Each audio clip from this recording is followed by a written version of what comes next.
Good afternoon, everyone. I'm Matt Fruman, Ward 3 Council member and chairperson of the Committee on Human Services.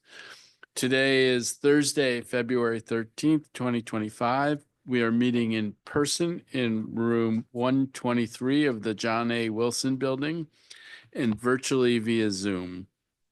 The time is now 2:01 p.m. And we are conducting a performance oversight hearing on the Office of Latino Affairs and the Office on Asian and Pacific Islander Affairs. The Mayor's Office on Latino Affairs, or MOLA, was founded in 1976 to improve the quality of life of Latino residents of the district. MOLA addresses a broad range of social and economic needs through strategic management, public and private partnerships, civic engagement, and community-based grants. I look forward to engaging with MOLA about their important work to spur Latino economic development, celebrate Latino arts and culture, and make the district a more welcoming, accessible place for all our neighbors. I've participated in a number of events that MOLA has done. I've read the testimony about all of the work with the different community organizations, combating challenges like domestic violence as an example, supporting the arts, creating economic opportunity, enormously important work, including helping people to navigate our immigration system, which is obviously a very tricky landscape, and MOLA plays an important role in that work to make sure that everyone's rights are vindicated and the rule of law is complied with. We're also joined today by the Mayor's Office on Asian and Pacific Islander Affairs. The office advises the mayor, the council, and district agencies on the views, needs, and concerns of the Asian and Pacific Islander community, AAPI community. The agency awards funding to Asian and Pacific Islander community-based organizations whose programs provide culturally or linguistically targeted services and resources to the district's AAPI residents and businesses. I know I see Director Guzman all around town at different events, and you really value the work that your office does as well, and very much looking forward to engaging with you as we go forward. The office organizes and facilitates public and private programs on public safety, human rights, economic development, and several other matters of interest to the district's AAPI community. I'm excited to engage more with the office's critical work this afternoon, and I'm grateful to the leadership of both agencies we are discussing today for joining us for this hearing. Now I want to offer a few notes on logistics. In order to ensure that we hear from all members of the public, I ask that all witnesses stick to their allotted time.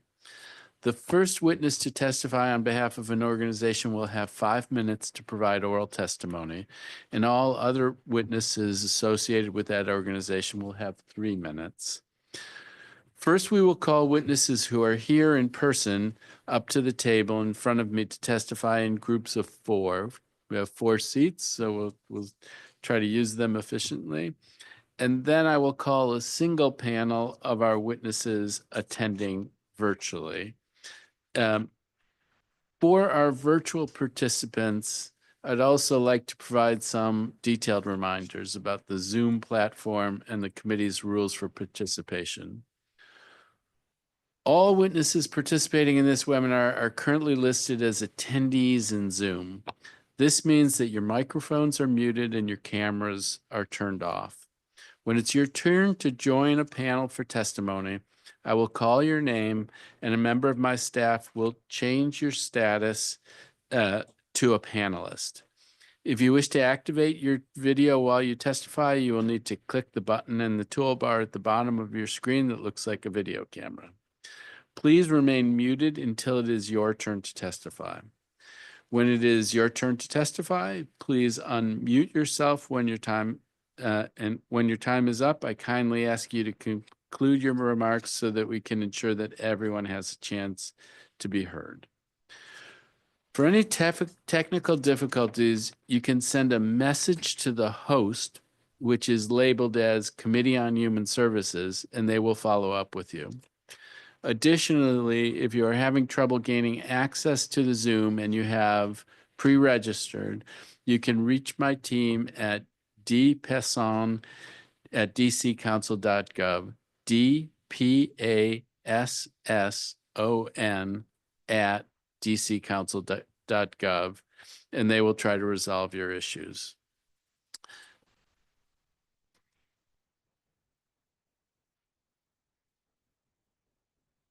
Okay, so now let's turn to, we don't have anybody else, any other members online?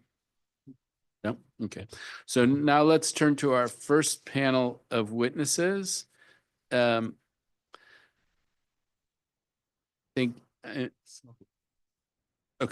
Sylvie Bello. Is Sylvie Bello here? Naomi Ayala.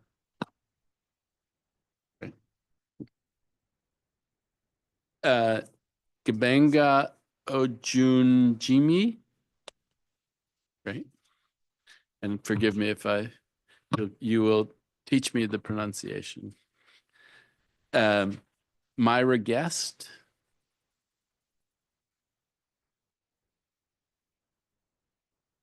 Aris Compre.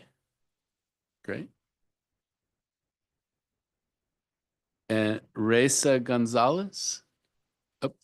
Oh wait, Myra Guest was coming up, so Reza will get to you on the next one. Thank you very much.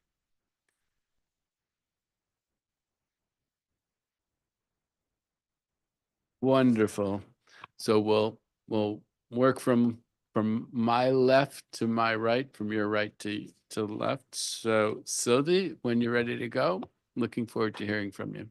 Yes. Oh, Naomi. Oh, yeah, my apologies.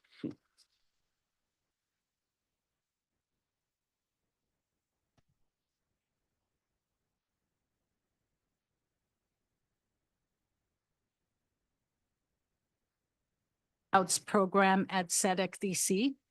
SEDEC-DC is an independent public interest law center headquartered at the UDC David A. Clark School of Law in Ward 3 with a second location in Ward 8.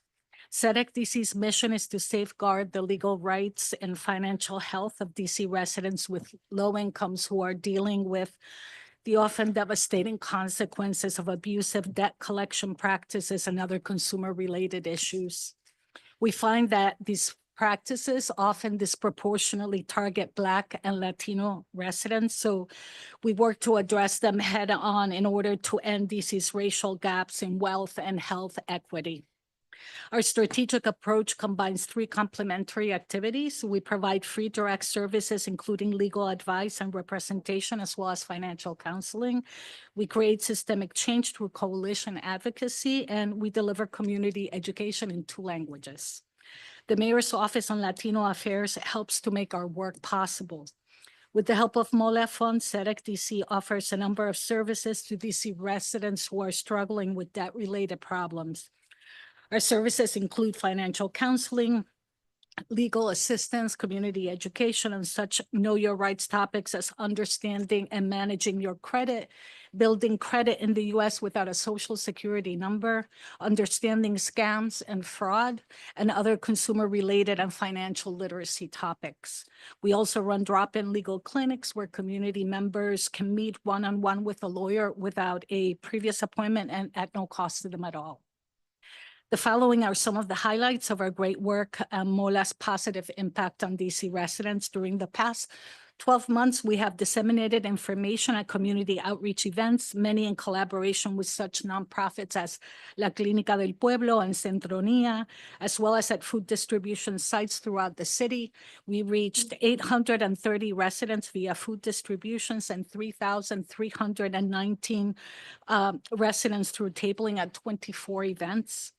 We surpassed our annual direct legal services goal by providing pro bono services to 58 Latino Spanish-speaking DC residents. We provided financial counseling services to 10 individuals with limited English proficiency and presented 5 consumer literacy workshops in Spanish, reaching 94 community members. SEDEC DC is honored by its long-term partnership with MOLA and grateful that through this partnership, we're able to meet the DC Latino community's need for language appropriate and culturally relevant, high quality legal and financial counseling services. Thank you. Thank you. Gibenga? Good afternoon, Council Member Frunin and members of the committee members. My name is Benga Gunjimi. I appreciate the opportunity to testify today's oversight hearing. I testify both as a proud DC resident and an immigrant justice advocate.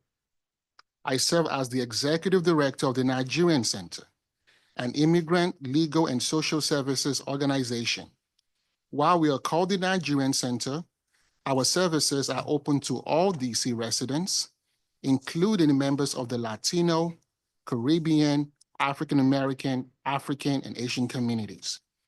Every year, we serve over 200 clients directly and even thousands indirectly. Today, I'm here to express my strong support for the continued and increased funding for the Mayor's Office of Latino Affairs. As a third-year recipient of the Immigrant Justice Legal Services Grant, I can personally attest to the crucial role in expanding our ability to serve DC residents this program and department has played.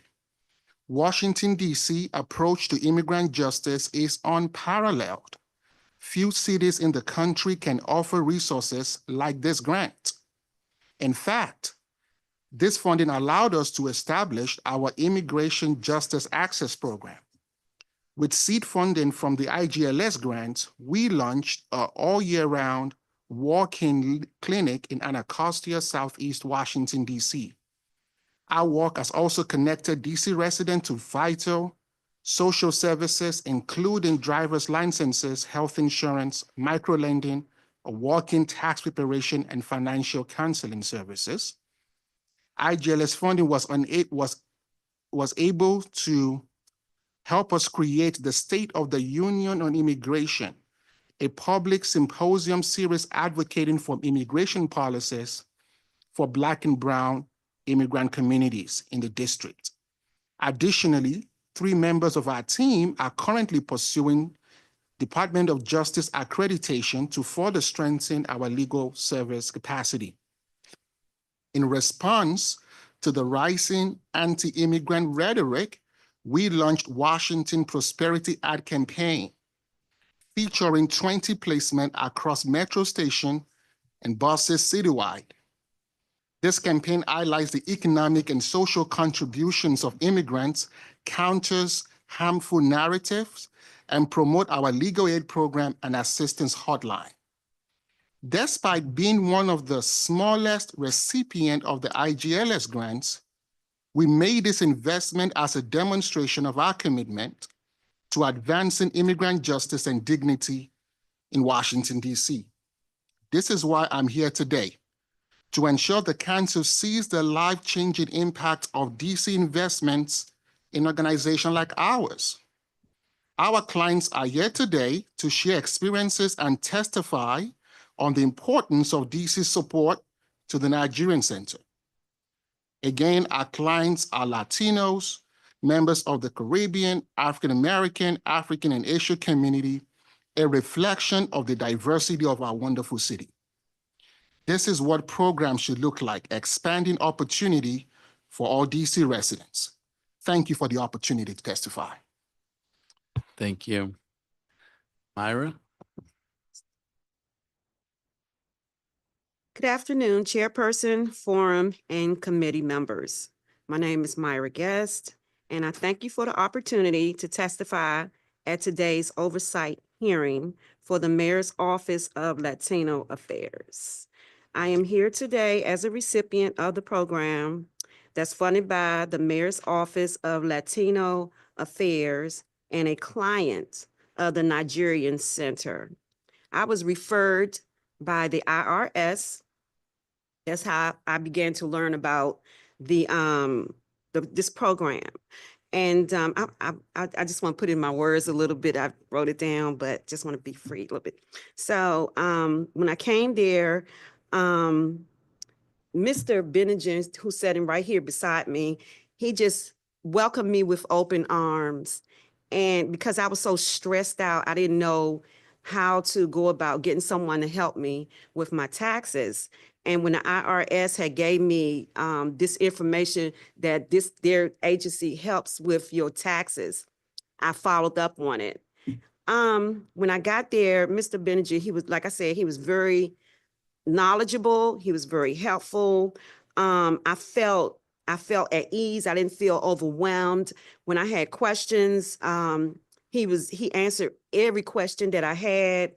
Everybody at the center, they were very nice. They were very patient. Again, he helped me. He answered all of my questions. And I was so grateful. I'm very blessed to have this Nigerian center that also help Latinos as well as the Asian community. And with that being said, their work made it real easy and made a difference in my life. I strongly encourage and continue this investment in this program that provide financial relief and guidance to the DC residents. Thank you. Thank you. And Iris? Councilman, thank you so much for this opportunity to be able to speak here at this meeting. My name is Iris Compress. I have a restaurant called Los Hermanos at Metro's Dominican Kitchen. When I was just about 10 years old, my parents started back in '95. So we've been in business for the last 30 years, selling authentic Dominican food to the DC community. And we've been very, very familiar with the Mayor's Office of Latino Affairs.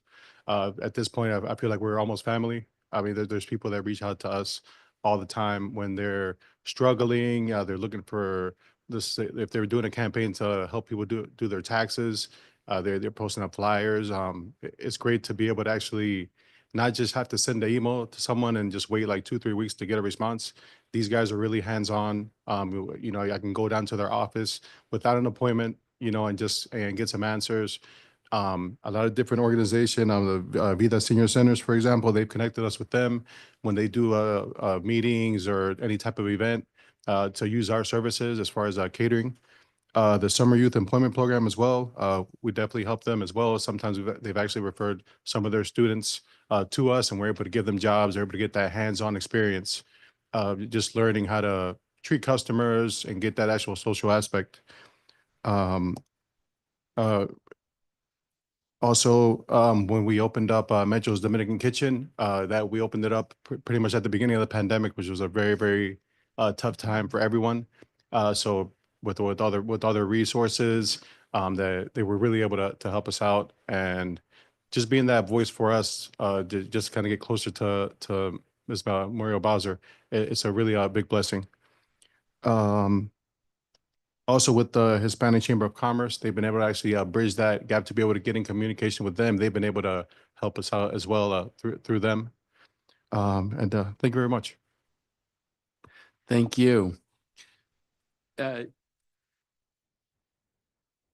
Ms. Ayala, and I've known Ariel for ages and knew him when he kicked off SEDEC, which is, I mean, it's really exciting to see all that you guys have been able to accomplish. You work out of the UDC Law School, and where in Ward 8 are you based? Navy Yard. I see. Well, I mean, I know the work on people who are in financial distress has been part of your bread and butter, and it's such an important niche. Thank you for the work that you're doing. Benga and Myra, I mean, when I think about challenges I've had with the IRS, and you need a friend who knows how to navigate it. So the idea that you are there with a connection in the community and a person who, for me, when I get into a situation like that, I want to pull my hair out and cry, and then there's somebody there who can help you. And that shows the importance of these kinds of frontline organizations. So thank you very much for all the work that you do in all of the different areas. Where's the location of your your restaurant again? Yeah, so we're over in Ward 1 at Los Hermanos, right on Park Road and 14th Street. Oh yeah. And Mitchell's Dominican Kitchen is right where the Costco is at in South Dakota Crossing off of South Dakota Avenue in Ward 5. Oh, okay. Yeah. Yes. I actually was feeling like I got to go to Costco, so I'm going to check out your place. The way you described it and the way in which this office can be a kind of glue and in a community that holds people together, connects people in the community, brings expertise to the table, it underscores the value of what we're doing here. So really appreciate you coming out and testifying, and glad to hear that you're plugged in on the summer employment. Connecting our kids with jobs, and in the hospitality industry, jobs that can have a future, super important thing to be doing. And I will check out your restaurant soon. So thank you all very much.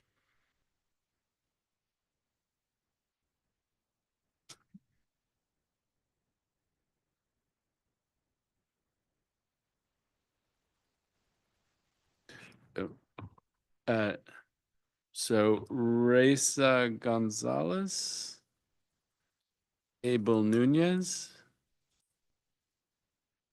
Pedro Lima,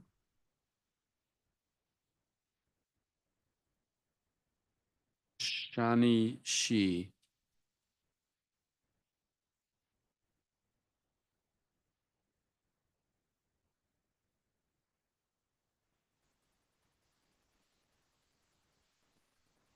Oh, do you want to? This time, since folks sat in the other direction, we'll go in the other direction. So, Reza, if you can kick us out whenever you're ready to go. Raiza Gonzalez. I'm a cultural event producer. I'm the producer for Global Couture US. It's a platform dedicated to support local artisan, cultural, indigenous community, providing an international stage to showcase their brand. Through this cultural event, our mission is to create more opportunity for local brands to grow and expand the reach. We aim to help them to promote their products, connect with wider audience, and gain recognition that they deserve. The impact of MOLA in this event is especially significant. It was through Latinos Affairs Office that I found the opportunity to support local artists and turn provide them with high quality cultural diverse platform. This initiative is about more than a fashion event. It's about bringing a small business to life to celebrate heritage, fostering economic growth within this community. So one of the personal experience that I can say when I went to the office is that I brought the idea to Mr. Eduardo Perdomo and Jackie Reyes. And the first thing that they say that this is all about culture to life, to promote Washington, D.C. as a city that we can foster so many culture.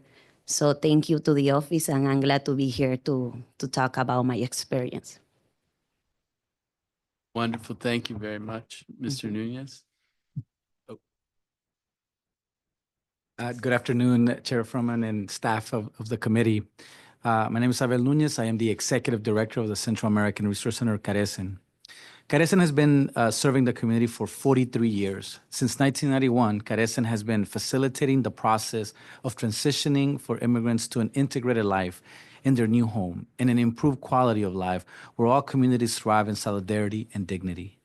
CARECEN's legal department provides pro and low bono legal services to assist individuals and families seeking to integrate into the United States, become more secure, stable, and engage in community. Our legal department assists with filing applications for citizenship, working with the Metropolitan Police Department to assist victims of violent crime, securing work permits, applying for asylum, educating community members on their rights, and renewing relief under humanitarian programs. To the Mayor's Office on Latino Affairs grants, Carecen has been able to successfully serve the District of Columbia's Latino community by providing the aforementioned legal services, educational presentations for the community, and hosting community engagement events. All of these services are provided to ensure that our community, friends, and neighbors in all 8 wards have current and accurate information regarding services and programs available to them in the district, as well as empowering and equipping them with legal information that directly impacts their day-to-day lives. The individuals and families we serve with the support of MOLA grants are not only among the most vulnerable communities, but the most valuable. These individuals proudly power our hospitality industry, providing hot meals and safe spaces for each of us to live, work, and play. They positively impact DC's economic success with their small businesses and contribute to their professional and business services. To include, but not limited to, educational and health services and construction, today they are educators, healthcare professionals, business owners, and legal practitioners. Lastly, many of the individuals and families that Carecen serves are members and volunteer at local churches and charitable organizations in the area. Recently, Carecen, with the support of MOLA, has been working with a limited English proficient community member who was the victim of a hate crime in the district. Because of the victim's ethnicity and limited English proficiency, while working in the hospitality industry, the victim was physically and verbally assaulted by the business owners in DC. Because of MOLA's funding, this productive member of the community, who happens to be an immigrant, was able to receive legal services at no cost, allowing him to seek out relief and participate with law enforcement efforts. Carecen has been able to provide low-cost legal services to other community members, such as another limited English proficient community member who was a survivor of domestic violence perpetrated by her partner. Due to numerous concerns, including her lack of financial means, she felt that she could not safely leave her situation. Carecen staff worked with her to file a report, cooperate with local police, apply for available immigration relief via a program for victims of violence, and connect with other local resources. Carecen is now assisting her to secure a work permit for financial stability so that she can begin gainfully employed. There are many other examples of community members like her who have few options, unlimited resources, and for whom culturally competent legal services are critical in ensuring ongoing stability and well-being. These are 2 examples of how MOLA grants positively impact the District of Columbia and will make a difference in the lives of our neighbors, colleagues, classmates, families, and friends in all 8 wards of DC. The work of Carecen is vital to the well-being of all Washingtonians. We are grateful for the support of the Mayor's Office on Latino Affairs grants and the DC Council, and we commend the district and MOLA for making these resources available through grants to organizations like ours so that residents, independent of language ability, economic capacity, or educational attainment, feel safe and secure when they are facing difficult times. Carecen will continue to work and fully support MOLA's efforts with community and the agencies that it supports. Thank you for the opportunity to testify today. Thank you.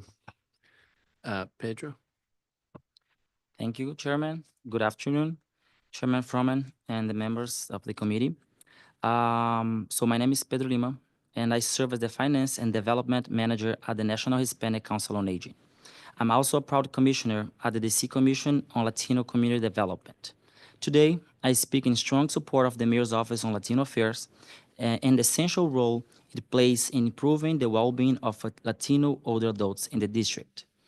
The Latino Community Development Grant has been lifeline for many in our community, particularly through programs like the Social Connector Program. These investments allow us to bridge gaps in access to healthcare, social services, and community support. So let me share with you Marino's story. Marino is a 70-year-old retired construction worker from the Dominican Republic, faced significant challenges after being diagnosed with diabetes.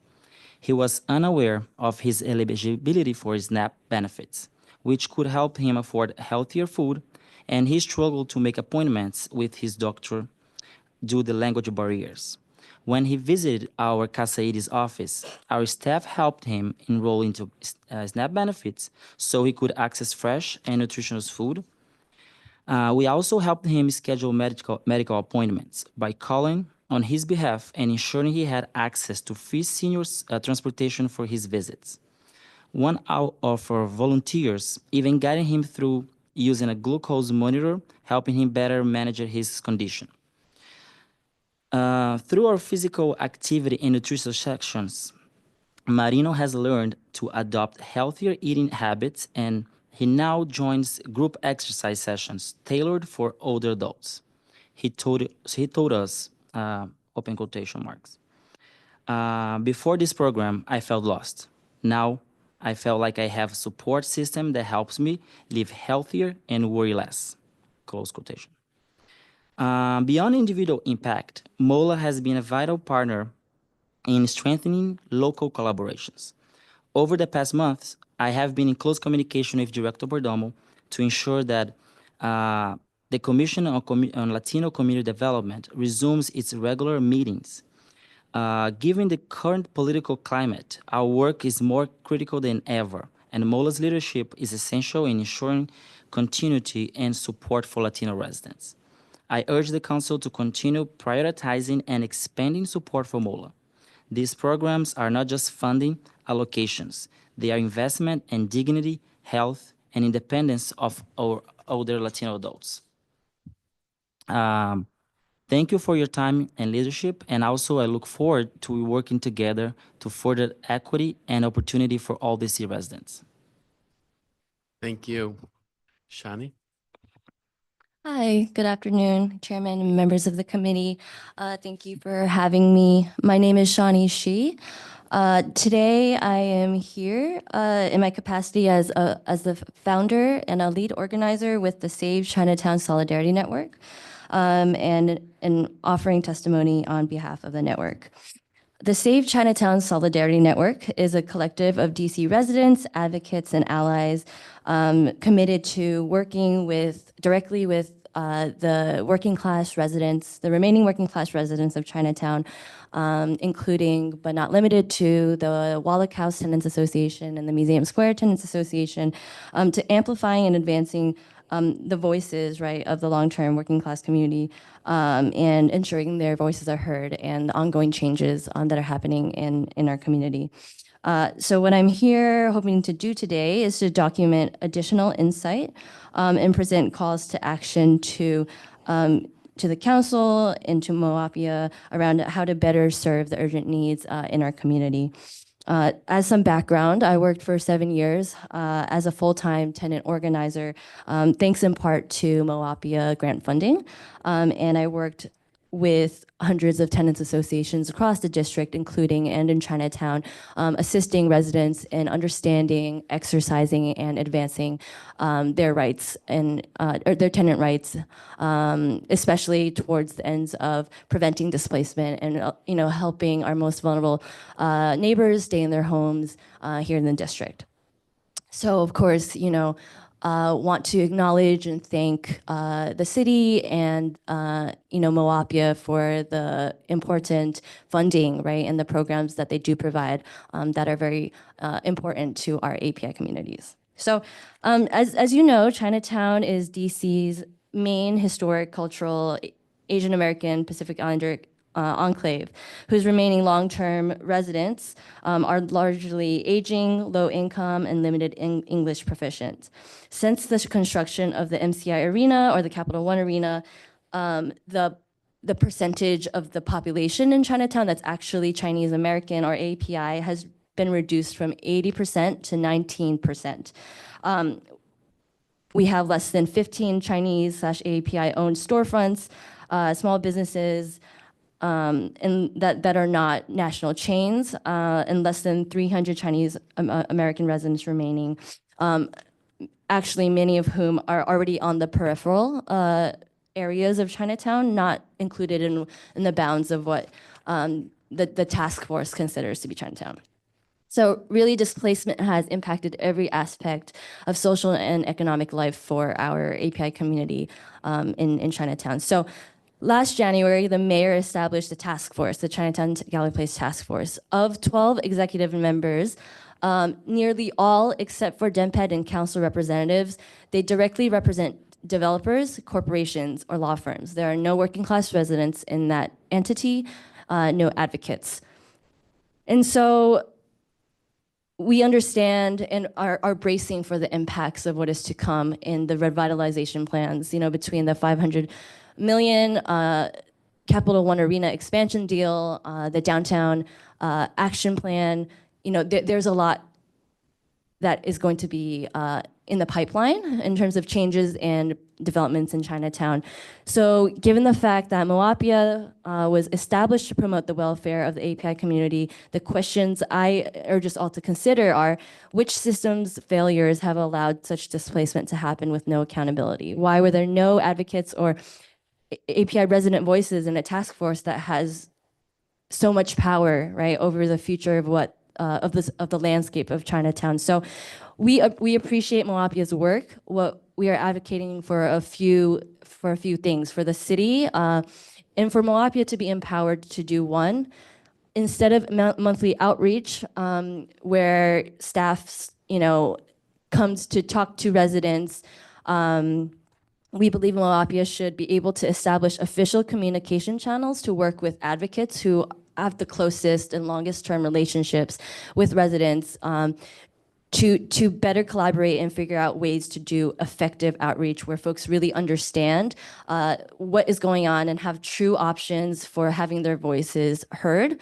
Number two, we urge MOAPIA and the city to, instead of focusing on temporary cultural events such as movie nights or block parties celebrating our cultural holidays, we would like to see more funding for API artists, for API creatives, for the API creative economy, so that we have control and ownership over our creative and cultural life. Instead of prioritizing security and police presence to protect businesses, which we understand is a need, we would like to see more direct and bolstered support for culturally and language accessible small business incubation and preservation services, because there's a reason why there's less than 15 small businesses left in our Chinatown.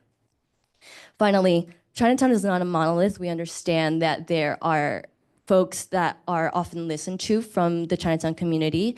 They tend to be landowners and folks who do not live in Chinatown any longer, despite their kind of long history in the community. So we urge folks to understand that, urge MOAPIA and urge the city to understand that Chinatown is not a monolith. We need to ensure community voices from all parts of the community, especially the most vulnerable, are included where they are not. And we ask for, the MOAPIA in its position to help facilitate that. So without adequate attention to the root issues affecting Chinatown and our API communities, simply focusing on celebrating culture and diversity is not enough, and it's performative and tokenizing. So we appreciate the time. We appreciate the chance to provide testimony. Thank you. Thank you. So I think I understood, but Reza, is the work that you do in fashion, is that the idea that you're connecting artisans in fashion? It's a cultural experience to bring local artists, indigenous community from Latin America to come to DC to do cultural exchange, and also to provide economy to local business to showcase their brands and bring new ideas to those brands. So you bring artisans from other countries here. To combine with local artists. Interesting.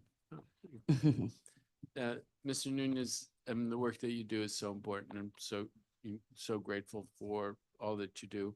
All four of my grandparents were immigrants and had to navigate a complicated world with a different language. And without support, I wouldn't be here in the position that I'm in. And this is a challenging time. But what is critical is adherence to the rule of law, and that people understand what their rights are and have support in effectuating those rights. Folks are going to do things we don't agree with, but we got to hold them to staying inside of the guardrails of the law, and Grayson plays such an important role in that. So thank you very much for all that you do. Pedro, I'm very active in senior issues, and so I love to see a young person like yourself who's dedicated to senior issues. I also loved it when the fellow from the restaurant talked about being connected to La Vida. So he did the catering for La Vida, and the way in which it becomes a glue in the community is so important. So all I'd say is keep up the great work, and the kind of work that you're doing. Social isolation among seniors is such a blight, and the fact that you're out there doing this in a community where you can reach people in their language, so important. Shani, I'll tell you, I've not been dialed into these issues from the dimension that you're talking about, so it's useful to hear what you say. I've been in Washington, D.C. for 40 plus years, so I actually have seen Chinatown change. And I don't have an answer on it, but I think that it is useful for me to have heard you talk about it in the way that you've talked about it, and I will use that as one of the prisms in which I look at this going forward. I think in the new role with oversight over MOAPIA, I'm going to need to do that, but thank you for kicking me off in that. So thank you all for your testimony.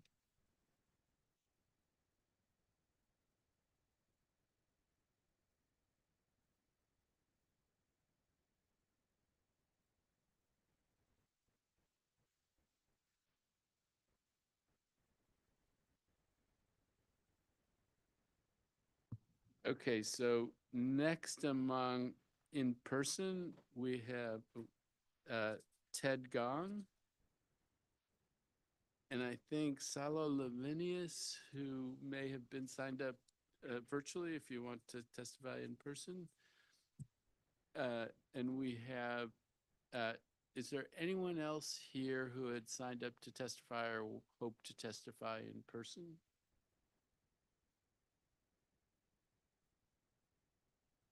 Okay, so if you want to come up, and do you want to come up?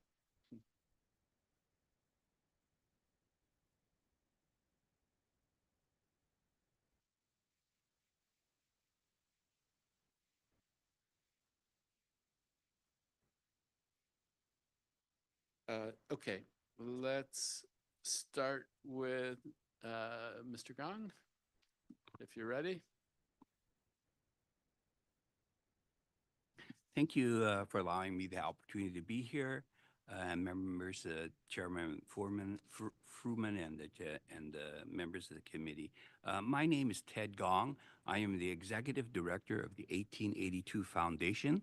This is a nonprofit association of mostly volunteers dedicated to promoting public awareness of Chinese American history and heritage. Among our programs, we preserve oral histories and historical sites. We contribute to the DC Oral History Collaborative and work closely with DC Humanities and Arts, Public Schools, MLK Library, and history-oriented organizations in DC and Richmond. Our work has a national scope, but we are deeply engaged in activities and efforts to ensure DC Chinatown remains a distinct cultural and commercially viable center that contributes to making DC strong for all its diverse residents and visitors, and as befitting America's national capital. These activities range from the Chinatown New Year Parade, which attracted 39,000 participants and had 3,000 individuals and 62 association march in the parade, and other community projects with the Chinese Consolidated Benevolent Association. That association represents over 30 plus businesses and community organizations linked to Chinatown. We work with urban development plans with Downtown Bid. We host monthly storytelling events in Chinatown. For all these programs, and as we understand its relationship with all our friends and associates, MOAPIA has been encouraging and supportive. The office is an important two-way communication link between the community and the mayor. It demonstrates the city's commitment, its respect and recognition of the Asian Americans and their continuous contributions and enduring place in the city. I urge you to continue support from MOAPIA's operations. Now, I've submitted to you another page of an excerpt from our most recent annual report.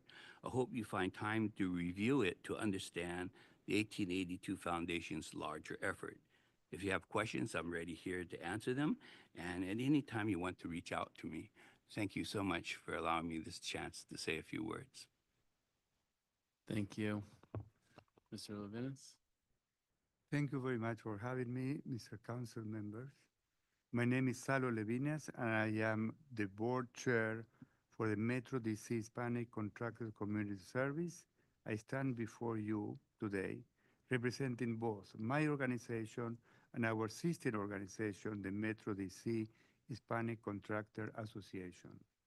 It is an honor to share that the work of our organization is made possible through the unwavering support of our accomplished mayor, Mario Browser, and the exceptional team of the Office of the Commissioner on Latino Affairs, led by Director Eduardo Pedromo. Thanks to the support, we have been able to empower small construction enterprises, CBEs, with equity access and success training necessary to thrive. These partnerships ensure a strong, thriving economy and a brighter future for everybody in the District of Columbia. Many of the CBEs we have worked with are now thriving, making significant contribution to our local economy. I would like to highlight the 2025 training program supported by the Commission on Latino Affairs. This is Multicultural Construction Academy, Bilingual Construction Management Certificate Program, OSHA 30 en español, Heavy Equipment Machinery Operator Training Certificate, Electrical 101 in Spanish, basic facts about working with electrician and construction sites. We remain steady in supporting the work of the Commission on Latino Affairs, and we are excited for the contribution and partnership in these all years. We are looking forward to continue with this partnership, and thank you very much for your time. Thank you.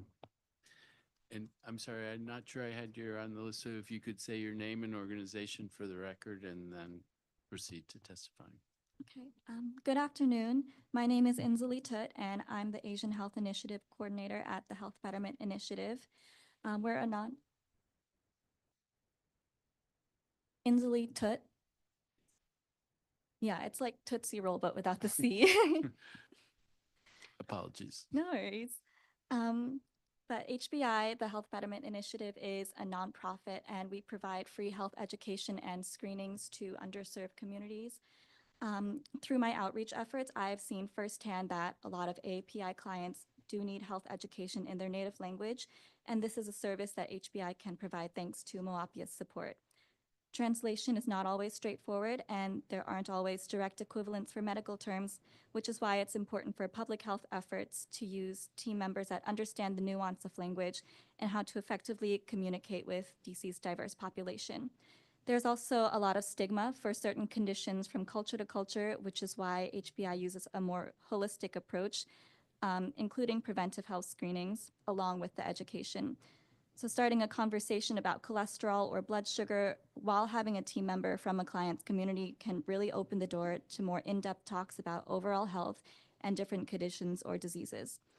Two communities I would like to use as examples are the Mongolian and Burmese communities.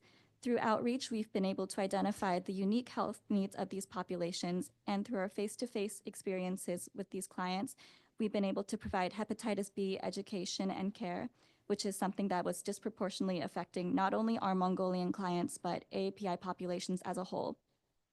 I've also followed in my mom's footsteps to begin outreach to the Burmese community, which is where I've noticed a need for not only hepatitis B, but Alzheimer's and dementia awareness. And through these efforts, I've been able to share education to recognize symptoms and mitigate disease progression.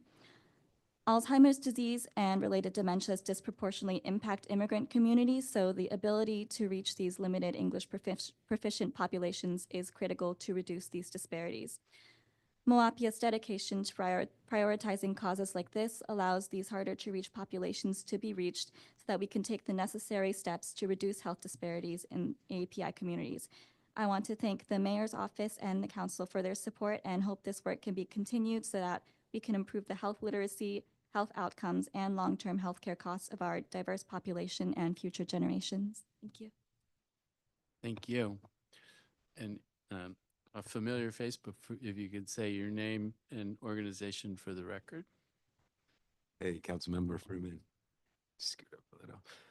My name is Amir Lowry. I'm the co-founder and executive director of Open Goal Project. I did submit my testimony, but it was a little bit late, so I'm not sure if everything went through, but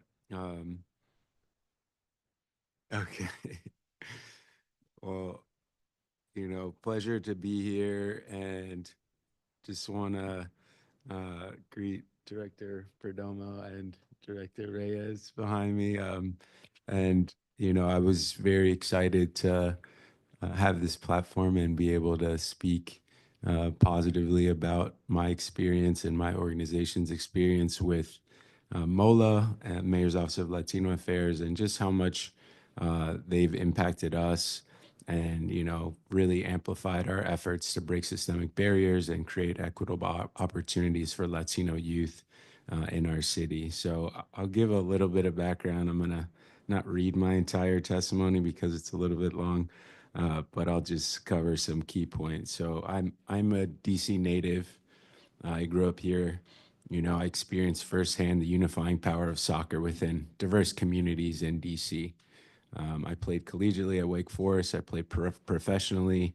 And when I moved home, I started coaching, you know, at local pay-to-play clubs.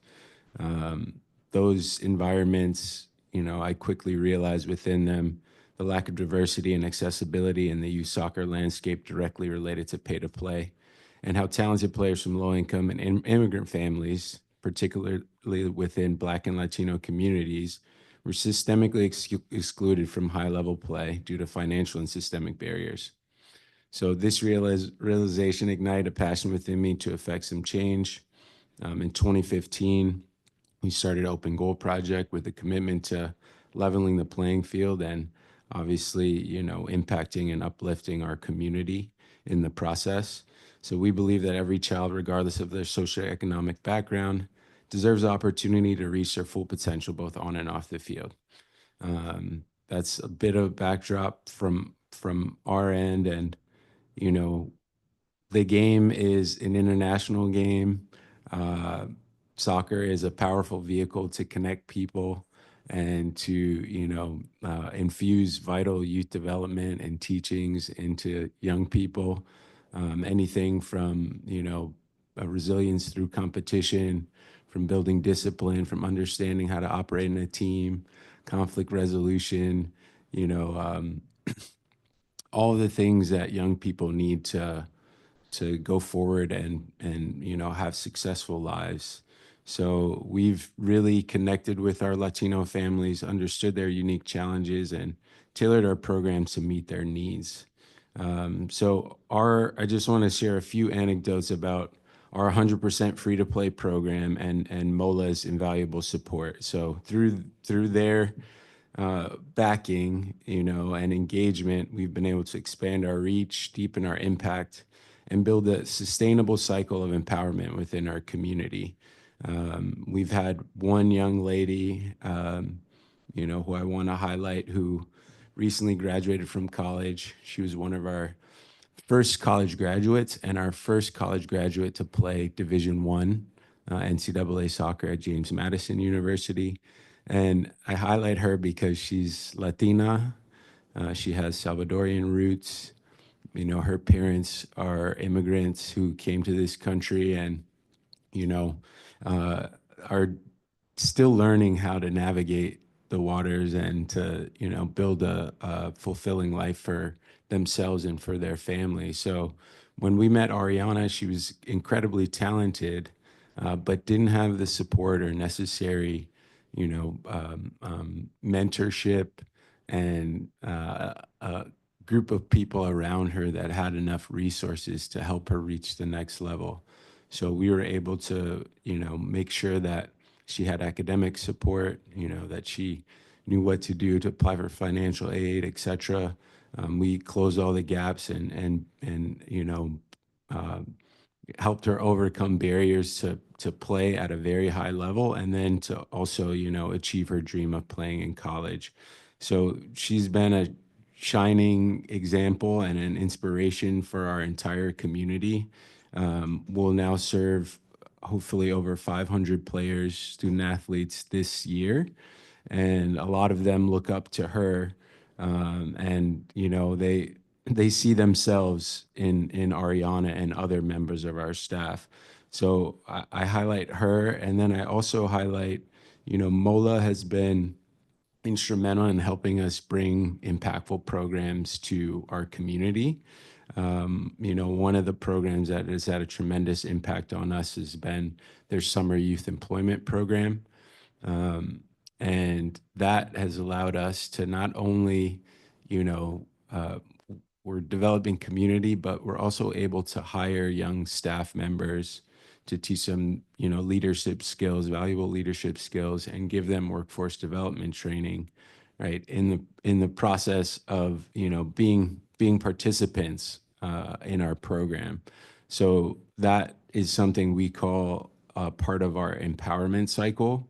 And really, as young people come through our program, they learn all the emotional intelligence and soft skills and social emotional learnings that soccer provides.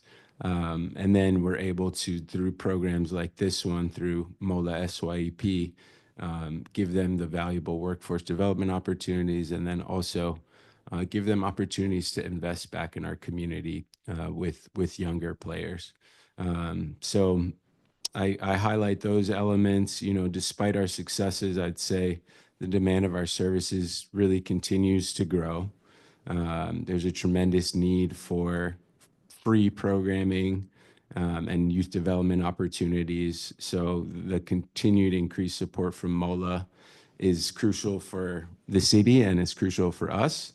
And I would say also, MOLA's support is responsive, engaged, and it's been unwavering over the past 5 years. We've been very reliant on city government funding to amplify our impact and uplift our community through soccer. And MOLA genuinely understands our needs and how their investments in the community do impact and change lives. So the last thing I would say, I know I'm going a little long, is I just think that empathy is so important in this moment. The current environment, the rhetoric and the hateful tone of things, especially towards immigrants and the Latino community. I think it's important for all of us as leaders to stand up and stand firm in our commitment to uplift and protect Latino communities. And I just highlight that. I think this work that MOLA is doing is going to become increasingly more important during this administration. So thank you for that, and happy to answer any questions. Thank you. Really appreciate it. On this panel, I'm going to be a little heavy family. Amir, soccer, we've been in exactly this position relatively recently. Sports and work, so critical to giving kids a chance. Really, really grateful for everything that you do. Inslee, my wife was a health educator, and the effort to get out there and reach hard to reach communities so critical. When I think about how do you reach the Mongolian community here, the Burmese community here, so grateful for you to be out there doing that work and to be supported by the city and the office in doing that work. Mr. Gang, I'm going to get myself in trouble, but our youngest daughter, her last boyfriend was Asian American, and now her current boyfriend is Asian Canadian. And so I am on a journey about learning about Asian history and Asian culture. Elias is a friend of hers. He'll probably tell her that I brought her up in this setting. But I'm so grateful to you and for the work that you're doing. I mean, I I was struck. I went, Dana Tysoon did, I went to something that a dance thing about Asian American history, and I was struck by how little I know. And I think that's true for many of us. And so the work that you're doing and trying to uplift that history so that we can all learn it and know more about all the good and the bad dimensions of our history here and the incredible resilience of the community. Thank you for that. Mr. Levinas, I think I'm right. I think the last time I saw you, we were standing at Stoddard Elementary School. Are you a yeah, and I had an idea of how we should do the cafeteria, and I was trying to sell you on that idea, and you were very polite and you listened very carefully, and I thought, I'm right. This is a great idea, but it's never going to happen. And then you came back, and your idea was better than mine. So I'm so grateful. I'm grateful for the work that you're doing in the community, but am so grateful to the way in which you listened and then came up with a solution that worked even better than the ideas that I had. So we haven't seen each other since, I think, but thank you very much. With that, I think we'll turn to our next set of witnesses, but thank you all.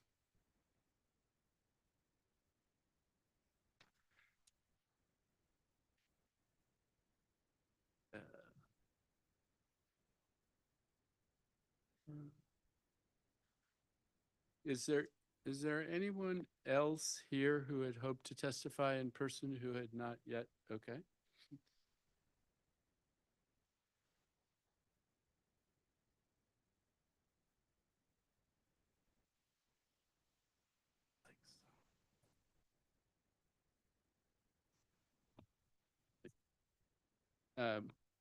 Last call. Anyone else who's hoping to testify in person? Okay, wonderful. If you could state your name for the record and your organization, and then go ahead and testify. Thank you. Hello, everyone. My name is Sofia Bass, and I'm here on behalf of Mil Mujeres, or 1,000 Women. Mil Mujeres is a nonprofit organization that focuses on providing immigration services to victims of domestic violence and sexual assault, primarily in the Latinx community, although I would like to emphasize that we are not just strictly limited to the Latinx community. We have a huge African community as well. We guide people through the legal process and act as a channel between clients, lawyers, and immigration services. These immigration services include fingerprinting and background checks, as well as providing applications. MOLA helps us give information to vulnerable communities regarding these services. With the services and resources that MOLA provides, we can provide Latinx and other communities in DC with services outside of the legal realm. This includes free English classes, as English is very important in assimilation. We can't overlook that, as well as providing citizenship classes at little to no cost for individuals so that they can become more educated on how to immigrate legally. Furthermore, we provide consultations to different Latinx communities, including El Salvador and Guatemala, to inform the public of the resources available. This includes Know Your Rights presentations, in which we had 240 immigrants attend for our last one. And these also include providing services through these consultations. We thank MOLA for their support and our commitment to the community, and we will continue to provide heartfelt and meaningful services to the DC community. MOLA is vital in preserving the dignity, equity, and vigor of the immigrant community. And I would also like to add that a lot of these communities are very vulnerable, not just because they are immigrants, but also because they have undergone severe violence, severe sexual assault, So it can be very, very difficult for these communities to come and reach out. And with MOLA's continued support, we can provide these services not only at little to no cost, but also provide these people with a community of those that not only speak their language, but also understand their struggles. Thank you so much for this opportunity. Thank you, and thank you very much for the work that you do. I was struck reading the testimony, the theme of domestic violence and the challenge of dealing with that theme. So thank you for your work in that area. It looks like we have one more witness. Can you state your, thank you very much, Ms. Bass. If you could state your name for the record and then, Yes, my name is Maria Llanos. I'm a small business advisor and also instructor for business too in Washington, D.C. I'm so grateful to be here, testimony to say thank you to this office, to his director, Eduardo Perdomo, and his team for sure. The all staff, we always found a support with them. This is a truly office, we open doors to find solution in many ways. I come to DC 6 years ago. I was like a client for them, but in the last 3 years, I have been supporting the office, I have been an advisor to find a way, a solution through our local businesses who mostly need license, permits, any information, mostly in Spanish, to go through in the right way their business in our district of Columbia. So thank you, because in them we always found a response, some solution to figure out for our community. and thank you. I mean, it is striking. People have come forward just in the last hour to talk about different things, whether it's the IRS, whether it's immigration, whether it's business licensing, things where the first time you do it, it's impossible. And if you're struggling with another language, I Yeah. mean, I can only imagine how difficult that would be. So to have someone there who can help you navigate that, thank you for lifting up another category, because we heard about different categories where the offices have the capacity to be navigators. Business licensing is another important one. So thank you very much for Yeah, your for sure. testimony. Thank you. I think now we will turn to our virtual witnesses. And as I said before, when I call your name, our staff will elevate you to be a panelist, and you can turn on your camera and when it's your turn to testify, unmute yourself. So Johanny Abreu Enriquez. Hi, can you hear me?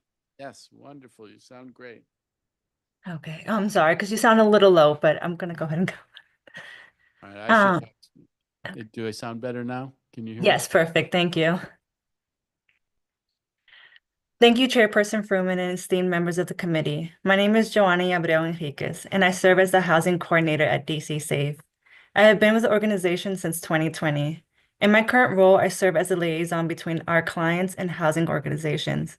DC Safe is the only crisis intervention agency for domestic violence in the District of Columbia, offering a 24/7 bilingual response line for many of our Latinx clients. This is the first point of contact with our agency. Last year, we supported a record 12,425 district residents, including 308 Spanish-speaking clients. Our services are deeply integrated with the city's public safety infrastructure, spanning emergency response, supportive advocacy at the DC Superior Court, and crisis shelter services. MOLA has been a steadfast supporter of DC Safe's programming since 2009. Past funding has enabled us to support bilingual staff positions and develop our Acción line, the dedicated crisis line specifically for Spanish speakers. Last year alone, the Acción line received 672 calls, averaging 61 calls a month, underscoring its critical role as an access point to the Spanish-speaking community. This fall, we attended La Casa Community Health Fair, where we spoke with a woman concerned about the neighbor experiencing domestic violence. She shared that her neighbor was afraid to seek help due to the legal status in the country and law enforcement involvement. The woman expressed deep gratitude for DC Safe's presence at the event and for being able to speak with us in her native Spanish. This interaction reaffirmed the importance of having bilingual advocates embedded in the community to provide support. With that said, I'd also like to include a broader perspective on the need. 11.3% of the district's population, approximately 77,000 people, identify as Hispanic. According to the CDC, 34.4% of Latinas report experiencing domestic violence in their lifetime, which is a higher rate than the national average. Additionally, the National Latina Network estimates that 1 in 12 Latinas have experienced intimate partner violence during the past 12 months. If these numbers hold true, that means that there were over 6,400 Latinx survivors in DC last year alone. This crisis is already difficult to navigate, but recent federal policies have made it even more precarious. The new administration seeks to conduct the largest deportation effort in U.S. history, and reports of raids continually surface across the country, creating widespread fear. As illustrated in my earlier story, fear of deportation is one of the primary reasons survivors remain with their abusers. Threats of exposure to ICE or related agencies are powerful tools of control and coercion. Working with our Spanish-speaking clients, I often struggle to determine their next steps regarding housing. Many of our migrant clients are newly arrived and lack both community support and access to city-provided services. More and more, we have to rely on our limited emergency financial assistance program to explore alternative solutions and provide assistance. Thank you for your time and consideration today. In light of the current federal climate and evolving immigration policies, we sincerely hope to rebuild our longstanding partnership with MOLA. And I look forward to any questions. Thank you very much. Robin Griffin?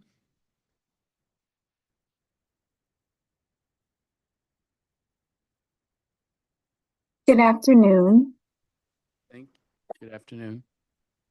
My name is Robin Griffin, and I am a senior attorney with Legal Counsel for the Elderly, which receives funding from the Mayor's Office on Latino Affairs. This funding impacts nearly 10,000 seniors each year as we advocate for legal reforms, provide services that help seniors to live with dignity. MOLA is a vital partner in helping LCE serve older DC residents. Since 2011, MOLA has enabled us to offer targeted legal services to older Latino residents.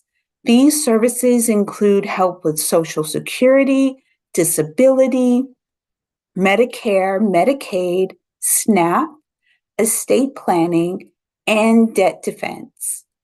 MOLA funds also support outreach events, media campaigns, and on-site intake to ensure that Latino seniors know about the benefits available to them. Without MOLA's financial support, LCE would not have the reach or resources to support the Latino community so efficiently and effectively. We also commend MOLA for its strong communication and responsiveness with grantees like us. They regularly refer vulnerable seniors to us and help us build new partnerships, allowing us to extend our impact. I want to highlight just one example of how MOLA funding directly helps our clients. One of our clients, a legal permanent resident, faced serious health challenges after the pandemic. The pandemic forced her to stop working, and she struggled with a leg condition that made it impossible to stand or walk for long periods. With no income except for her husband's limited Social Security, she was financially strained. We helped her to apply for SSDI and assisted with obtaining her medical records and completing Social Security forms. Thanks to MOLA, she is now receiving $1,228 in Social Security disability benefits each month, which has been a huge help as she continues to manage her health. MOLA's support allows us to reach more people, raise awareness, and provide culturally competent legal services. By working together, we can help close the justice gap for low-income Latino seniors who face many challenges. We urge you to continue supporting and increasing funding for MOLA so we can keep making a difference in the lives of DC Latino community. Thank you for the opportunity to speak today. Thank you. Tatiana Figueroa Ramirez.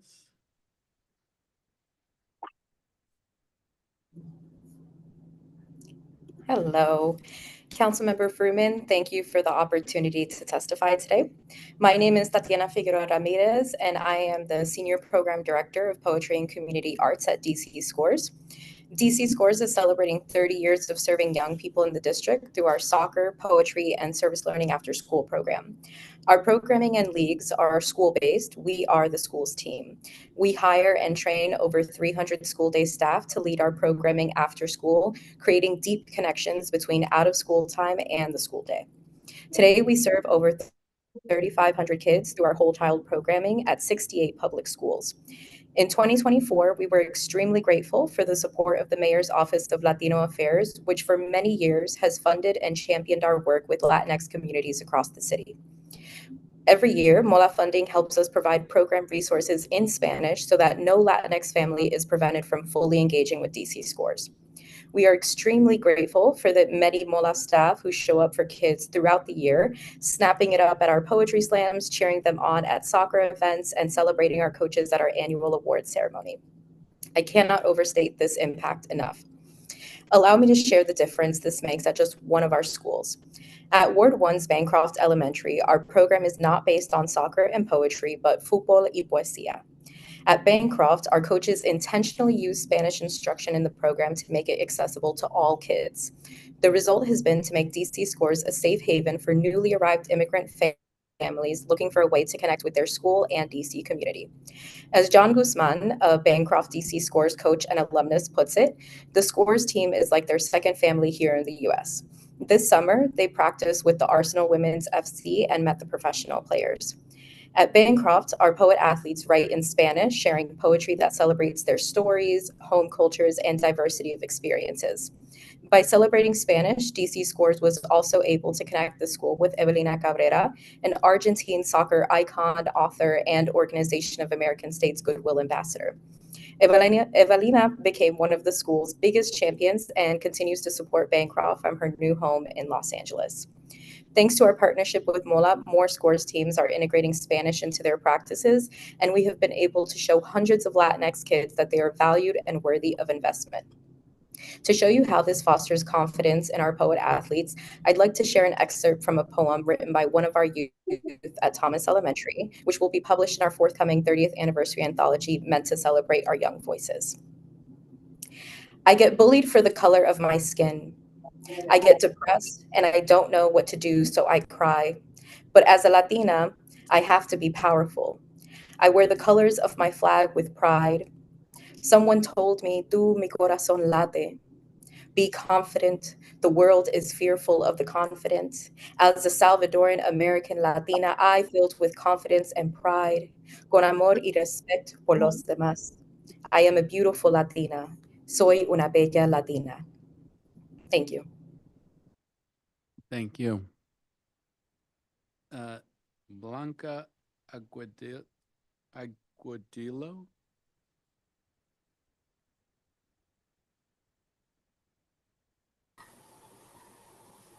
Hi. Good afternoon, Councilman Furman. Can you hear me? Sorry. Yes, I can hear you. Yes, okay, awesome. My name is Blanca Agudelo. I'm honored to represent the Latino Student Fund today, and we are respectfully submitting this testimony to the City Council on behalf of the Mayor's Office on Latino Affairs. Founded in 1994 to address disparities in access to education for Hispanic students in Washington, D.C., the Latino Student Fund has served more than 11,000 youth across its programs. Our mission is to provide underserved pre-K through 12th grade students of Hispanic descent and their families with opportunities for a strong academic foundation, promoting higher education and professional leadership. Through year-round out-of-school time programs, the LSF supports low-income, at-risk students striving to increase educational attainment.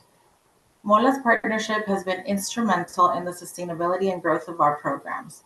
Their continued support has strengthened the effectiveness of the LSF's programs and amplified our social impact. With 31 years of experience, we provide culturally and linguistically appropriate educational programs for Latino students in the DC area. Thanks to MOLA's support, The Teguio Mentoring Program helps 9th and 10th grade recent arrivals transition successfully into high school and beyond. The Listo and Listo Rápido programs equip 11th and 12th grade students with essential tools and resources to not only access but also thrive in higher education. We invite community speakers to discuss financial literacy, time management, college wellness, and we take students on college visits and provide individualized guidance to help them make informed decisions about their futures. MOLA support has allowed the LSF to expand and adapt our programs to meet the evolving needs of our students. Their investment ensures that DC Latino youth have access to quality and the tools needed to succeed in the US's educational system.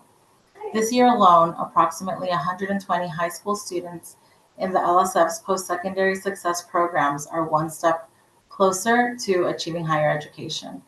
Teguio and Listo provide crucial support to students whose families may not have the knowledge to navigate complex and life-changing processes. Anna, a current high school junior, shared, "Before I joined this program, college felt like an impossible dream. Now I have a plan, a support system, and confidence in myself to pursue my goals. Thank you for believing in students like me. You are changing my life and helping shape my future." The LSF was founded on the vision of equal access to education, and beyond that, academic excellence, higher education, and professional leadership for Latino youth. We rely on the support of institutions like MOLA that champion this vision and help make it a reality. We are honored to be part of MOLA's legacy and deeply grateful to Director Perdomo and MOLA for their commitment to investing in our work, and most importantly, investing in the future of Latino youth. Thank you for your time and your continued support. Thank you. Rahama Wright? Hi, good afternoon, Chairman Furman and committee members. My name is Rahma Wright, and I'm honored to testify today on behalf of the Nigerian Center. I'm a proud DC resident of Board 7, and I've dedicated my life to advancing equity and prosperity for all, including immigrants and everyone who calls Washington, DC home. I'm a strong supporter of African affairs and the African immigrant community here in the district. As a first-generation Ghanaian American, I'm thankful for the opportunities available to immigrants in the district and for our values as a welcoming city. I was pleased to learn about the city's Immigrant Justice Legal Services grant program managed by the Mayor's Office of Latino Affairs. The Nigerian Center was one of the grant recipients, and the funding allowed them to operate a free walk-in clinic in Southeast DC. Upon learning about this initiative, I volunteered to assist an asylum seeker in urgent need of legal support. She had unfortunately fallen victim to predatory legal practices while navigating the complex process of submitting documents for herself and her 3 young children. Thanks to our city's investment in immigrant justice and the work of the Nigerian Center, she received clear, step-by-step guidance at no cost, empowering her with the knowledge and tools to make informed decisions about her immigration case. Even though English wasn't her first language, she actually spoke no English. The center provided language interpretation services in French to ensure language would not be a barrier for her. The Nigerian Center's compassionate approach and legal expertise not only provided her with critical information, but it also restored her peace of mind during an incredibly difficult time. Their work is a lifeline for so many of DC's immigrant community, particularly those from Black majority countries who are often underrepresented. Given the current challenges in our nation's immigration system, the district's support of these services cannot be overstated. By supporting programs like the Nigerian Center, the DC government plays a vital role in fostering a safe, more equitable city for all residents. Access to reliable legal assistance helps prevent exploitation, strengthens community trust, and ensures that all individuals, regardless of their background, regardless of where they come from, have a fair opportunity to navigate complex systems. I really want to encourage this committee and the city to continue to invest in these critical services because they're essential for building a more inclusive Washington, D.C. Thank you for your time today. Thank you. Bridget Claiborne. Okay, Dr. Maria Teresa McPhail.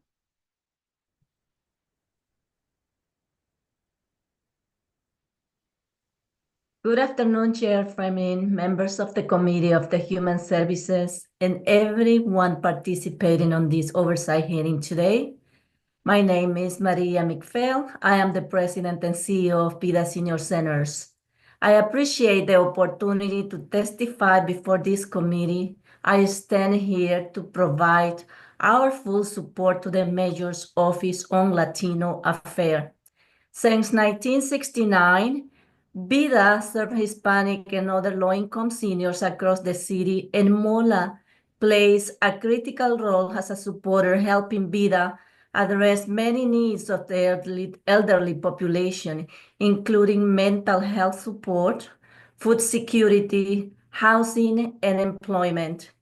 As a multicultural and multilingual organization, VIDA proudly serves 1,700 seniors citywide, in an age average of 74, being 60% of our population female participants. Our comprehensive services program include mental and behavioral health education and counseling, nutrition education, social services and case management, recreation and socialization, health promotion, including medication management, chronic disease prevention and management, and much, much more. MOLA has been a critical aid in supporting seniors' mental health through a recurring grant of $50,000 for strengthening VIDA Seniors' mental health capacity program. These funds ensures that our seniors have access to critical mental health resources when they need it, and we urge you to increase the funding allocation for initiatives like this. Beyond mental health, MOLA has also supported other special needs for our seniors. When resources allowed it, MOLA provides fresh produce donation, which have allowed VIDA to distribute an average of 2,400 food packages in 2024. This is around 200 packages per month to seniors facing serious food insecurity. Through MOLA support, VIDA has launched a partnership with the Department of Employment Service, DOES, and in 2024, this initiative has enabled us to host 2 seniors volunteers in our location at Adams Morgan, providing them with a safe, meaningful work environment. They can contribute to their community while earning an income to survive.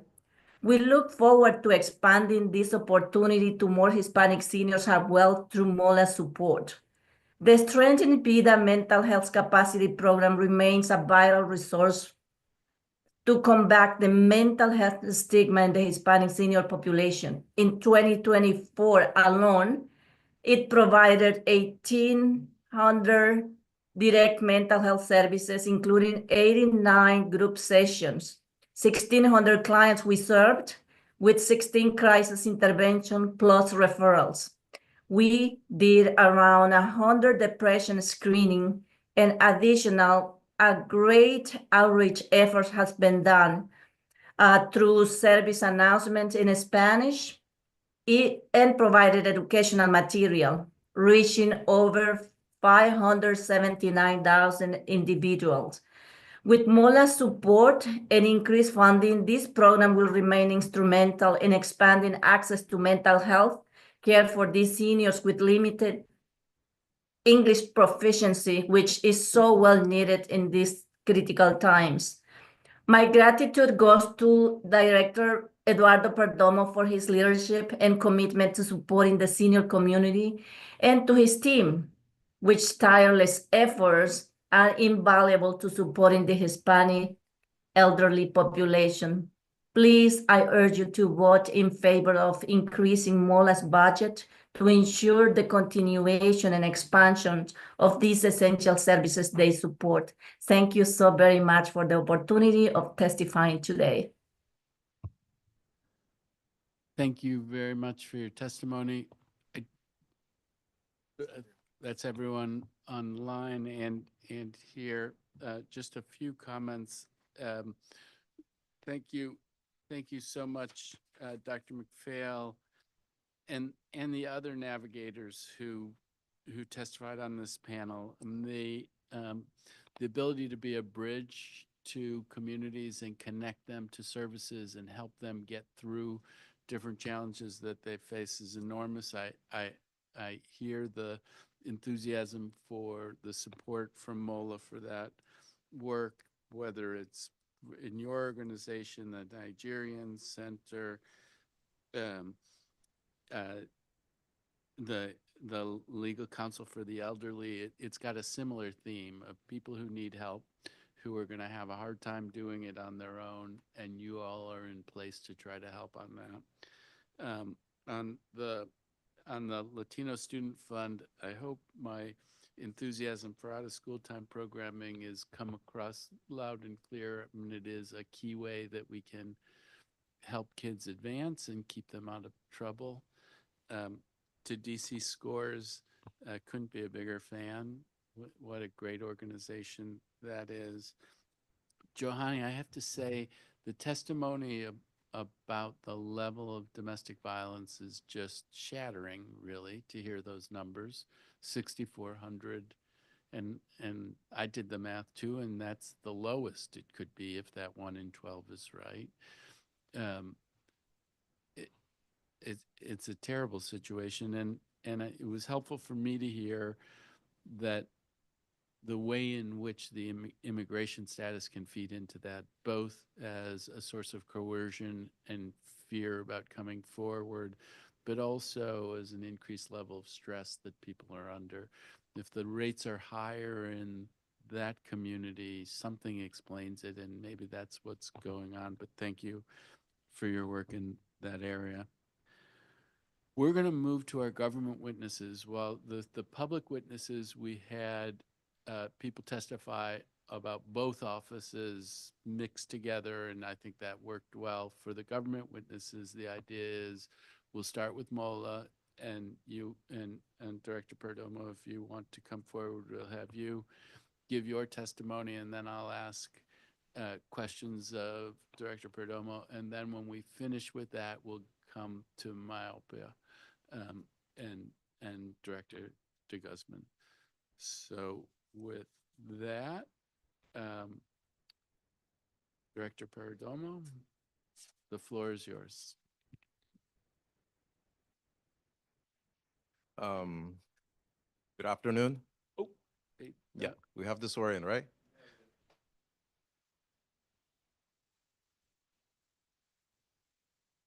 It is the practice of this committee to place our government witnesses under oath. Happens to be my first time doing this, so now it's becoming a practice. Please raise your right hand. Do you swear or affirm under penalty of perjury that the testimony you are about to provide to the Committee on Human Services is the truth, the whole truth, and nothing but the truth? I swear, I do. Okay, you may begin your testimony. Thank you, Mr. Chairman, Matthew Furman, for the opportunity to testify here today. And thank you, everyone, to all of our partners. It's an impressive work that you do, and without the work that you do for our community, the diverse community that we represent here in Washington, D.C., we wouldn't be able to touch so many lives. It's a beautiful opportunity to be here today at the Performance Oversight hearing, and then hearing all of these testimonies going back in time, because sometimes we're so immersed in our daily activities that we don't have the opportunity to appreciate the full scope of this diverse group of interventions that through our partners and our government agencies we're able to do for DC residents, no matter who they are. So thank you everyone for that, and thank you to my team for the great work that they do every single day for DC residents. My name is Eduardo Perdomo, and I'm the director of Mayor Muriel Bowser's Office on Latino Affairs. I want to take the opportunity to focus this year because we just reached a monumental milestone, which is 10 years of governing this beautiful city. And I want to highlight a few accomplishments that collectively, with our partners in government and in the community, we were able to achieve during the tenure of Bowser's administration over the last decade. And I want to say, I would, let's see. The Bowser administration, through MOLA's community engagement grant, we have been able to reach over and to provide over 1 million direct services to DC residents through our community partners. We represent over 13% of DC population, Latinos with diverse backgrounds from more than 33 countries from Latin America. And I'm proud that of every single thing that we have been done over the last decade and last fiscal year. Every single program that we hosted at the Mayor's Office on Latino First goes through prenatal care all the way to seniors. We touch lives from toddlers to seniors every single day in every single school of Washington, D.C., in every single neighborhood. And for us, it's a wonderful opportunity, even more nowadays, where things are under different spectrum of our political conundrum. So we're happy to be able to serve our community for the support of Mayor Muriel Bowser and for our community members. And we're looking forward to continue working with for our DC residents through interventions that are going to definitely improve their quality of life. And I'm going to highlight one story that recently happened, and it showcased the full scope and the full circle of our interventions through our partners. Not like less than 2 weeks ago, unfortunately, one DC resident died through fire at her house.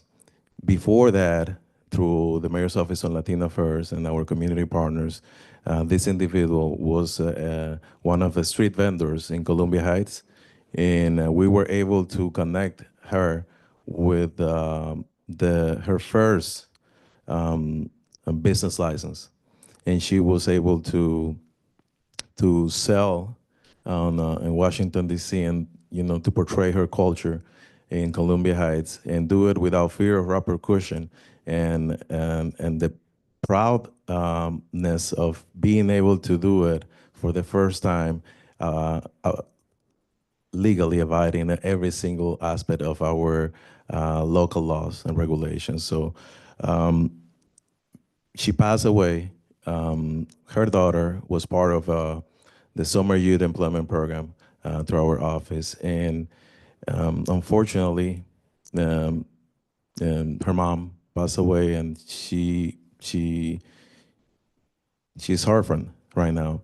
And but through another intervention that we conducted for another family that was being subject of eviction, we connected her and her 2 kids with housing opportunities. And this person was the one that hosted this young lady that recently went through the tragedy of losing her mom, and she welcomed her as one of hers. So it's one story that showcased the level of intervention and how deep ingrained we, MOLA, are in DC communities. So I'm very privileged to be able to do that here in Washington, D.C., and I'm always going to give the best for our community, even more nowadays. So with that, Council Member, I want to conclude. I want to thank you and the rest of members of the committee for your time, for your support, and your guidance in this process. Thank you very much for that testimony. the street vendor issue is another one that my daughter has been very active on. So the description of the pride of being able to do that in a way fully adhering to the laws and secure is moving, and very sorry to hear about the tragedy. I do understand why you would use it as an illustration of how deeply you're ingrained in the community, and so that you have the capacity to make the kinds of connections that you're talking about. Very much appreciate that.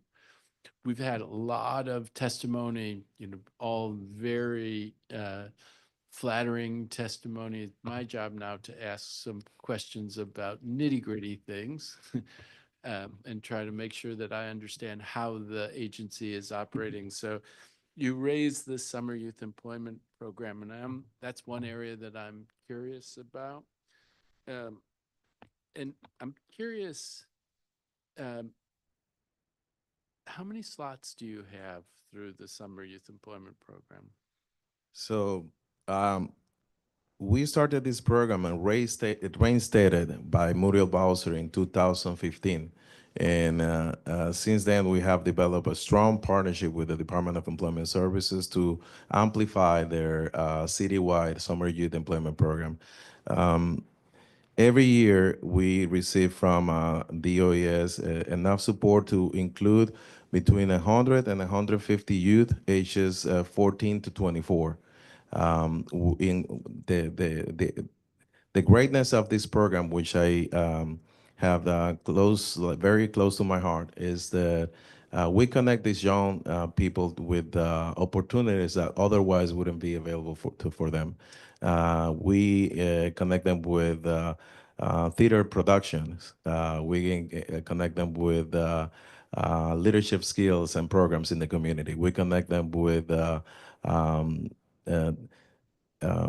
administrative, clerical support or assistance. We connect them with directly DC residents through directly through MOLA by instructing them about how to navigate government services, such as like submitting an application for SNAP benefits, housing support, health insurance. And the goal at the end of the day through this program is that they become ambassadors to their communities, helping like neighbors, helping neighbors. So it was interesting, you referenced certain different kinds of jobs that you might connect them with, but how do you find employers who will participate in the program? What criteria do you use in identifying the employers who you're hoping to match these young people with jobs? How does that process work? So the way we do this is through our community partners, nonprofits. We have been doing this for over the last 10 years. And the focus is not necessarily to send them over to a private entity doing private matters or conducting private matters, but to engage with the community that they're in. I can mention a few of them that they were here today testifying. For instance, DC Scores and DC Open Goal. They're some of the partners that we have in the community. Teatro Gala, Gala Theater is another one that we work with. Latino Student Fund, Carecen. So we send them over, and at the end of the day, this group of young folks, they ended up learning about the administrative clerical issues within these organizations, but doing it in a way that they're connected with the community that they're in. And that's a beautiful aspect of this program, that is not only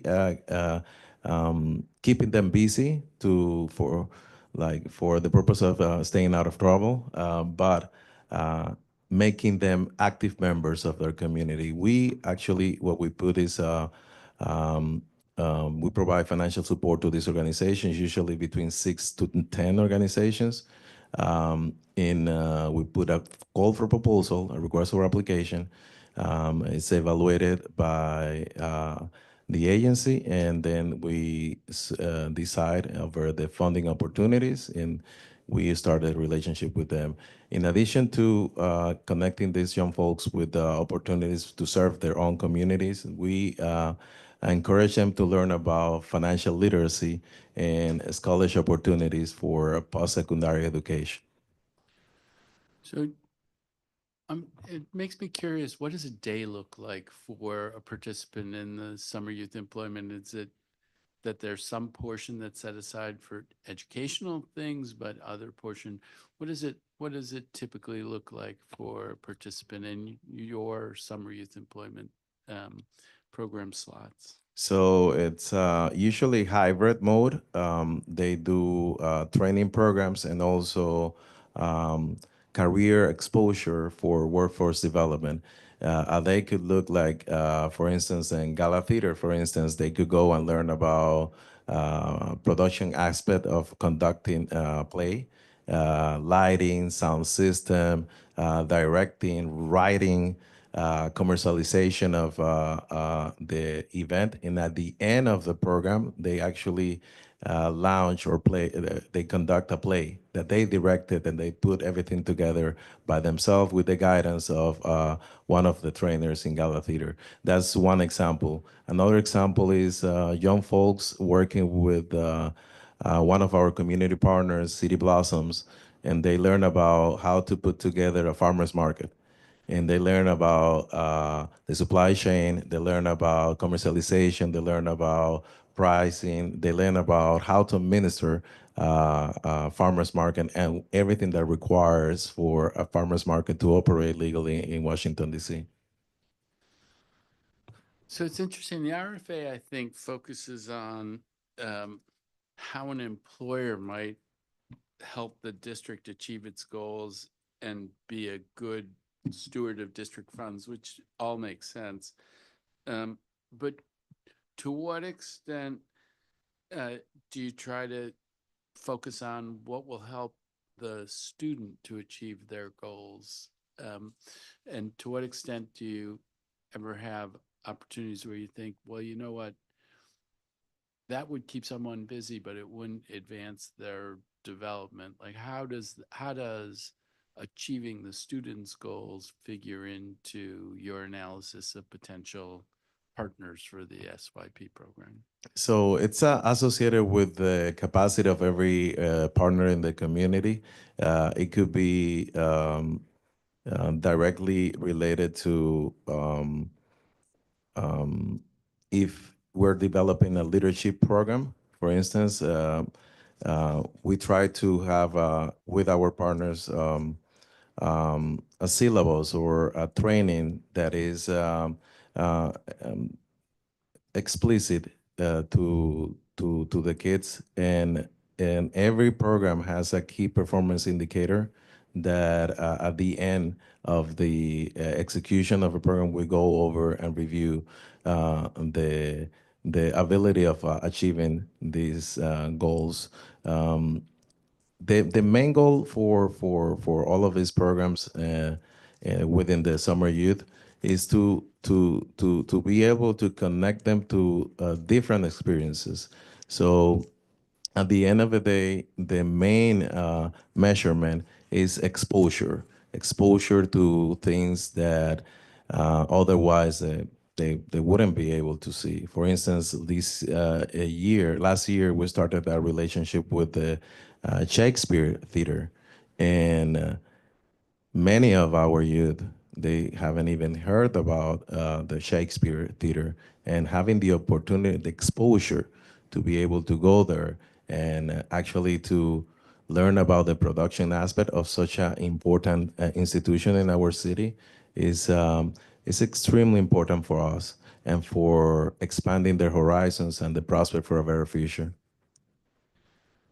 So it looks to me like, am I right? You had 240 applicants last year, 105, and you said you get between 100 and 150. Were you able to fill all of your summer youth employment slots, or how did that work?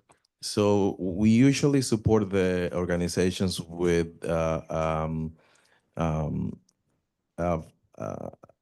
it's a financial support focusing on the operational aspect of programmatic activities of the program solely for the organization to do it throughout the duration of the SYEP, which is 29 days. And the other thing that we do is that we pay stipend based on the age groups. The stipends, which is more an incentive for this group of youth, ages 14 to 24, varies depending on the age group that they fall in. So the first group is 14, 15 years. They receive $9.25 per hour of exposure or experience during the summer. Then the other group is on 16 to 21, and they receive close to $13. And the 22, 24 years, they receive minimum wage, which is, I believe, $17.10 as of now. And July 1st, it changes, and we adjust it. So it depends on how many students we receive from the age group, the different age group. If we receive many 22, 24, we have less funding to allocate for the other groups. So in this year's, are you seeking more money for this in the coming year so that you'll have the capacity to have more slots, or are you content with the number of slots that you have been able to fund so far, if that's 105? The need is always there, and the opportunity this program provides for DC residents is extremely important. We have been extremely lucky with our partnership with the Department of Employment Services and Director Unique Hughes. She has been a steward in making sure that we reach hard to reach Latinos in Washington, D.C. We have a strong partnership with them, and we're looking forward to continue working with them. I know that to the extent of the possibilities, they're always willing to support MOLA as much as they can. And what do you do to evaluate the impact of the employers? How do you do each year? Do you step back?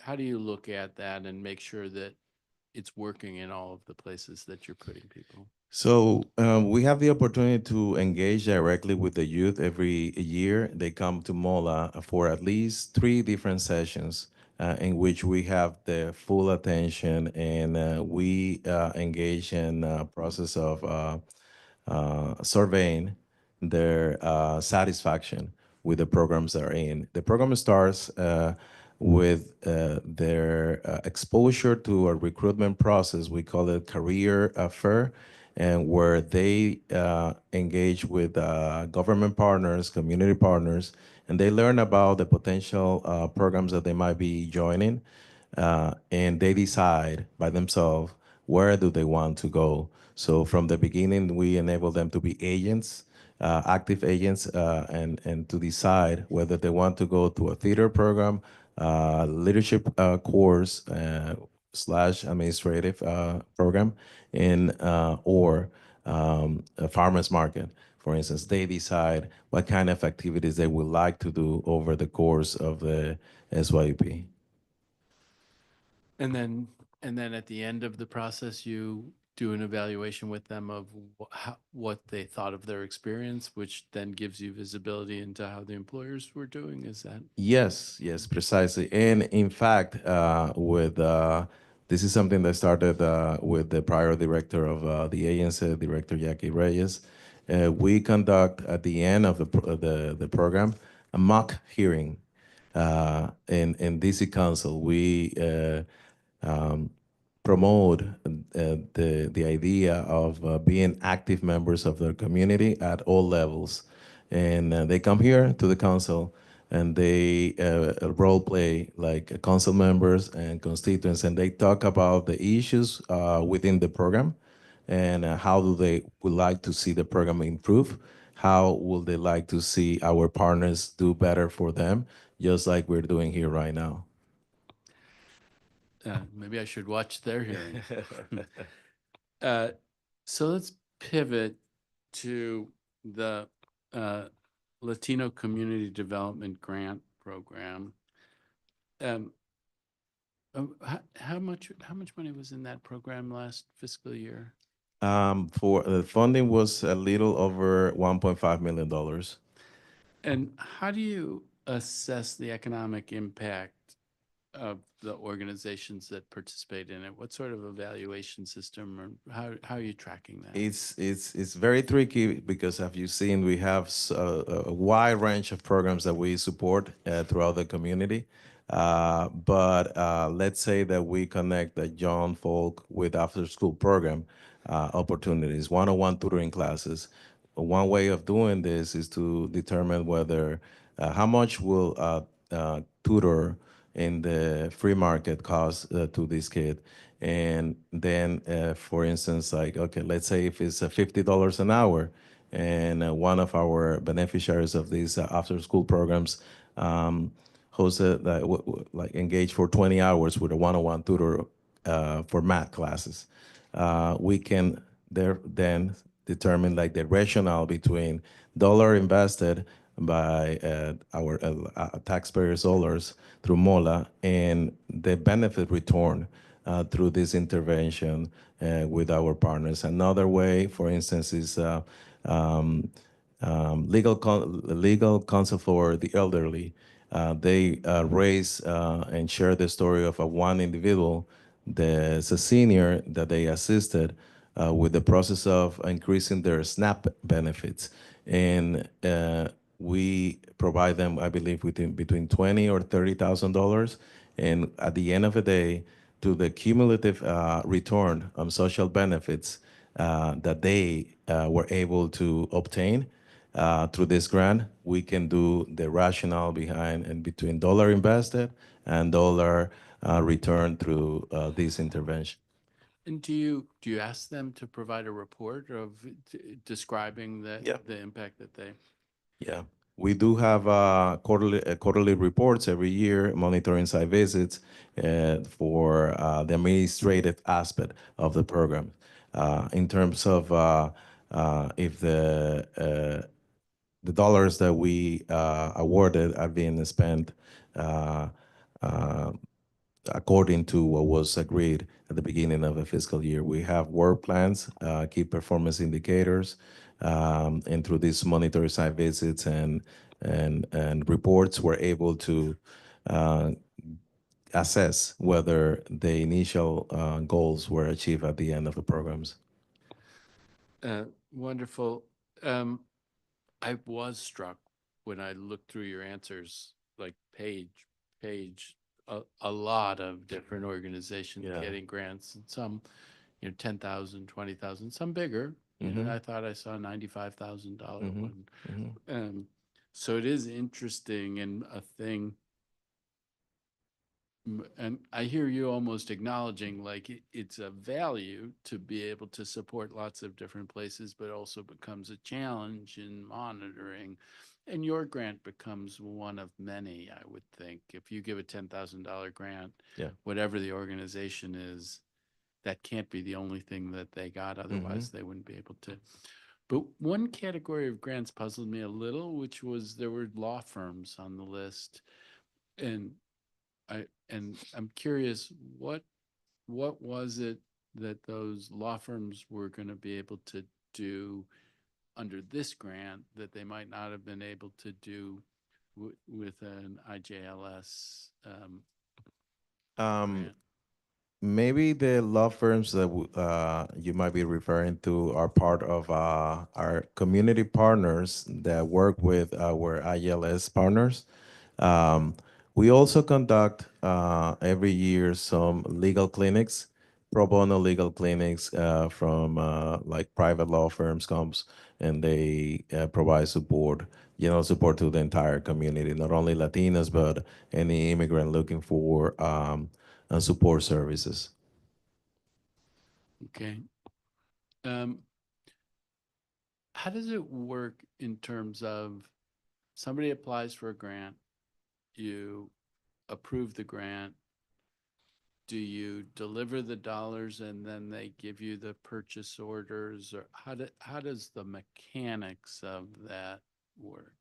So everything started with a notice of funding availability, which is released, letting people know about the intention of releasing funding for certain areas.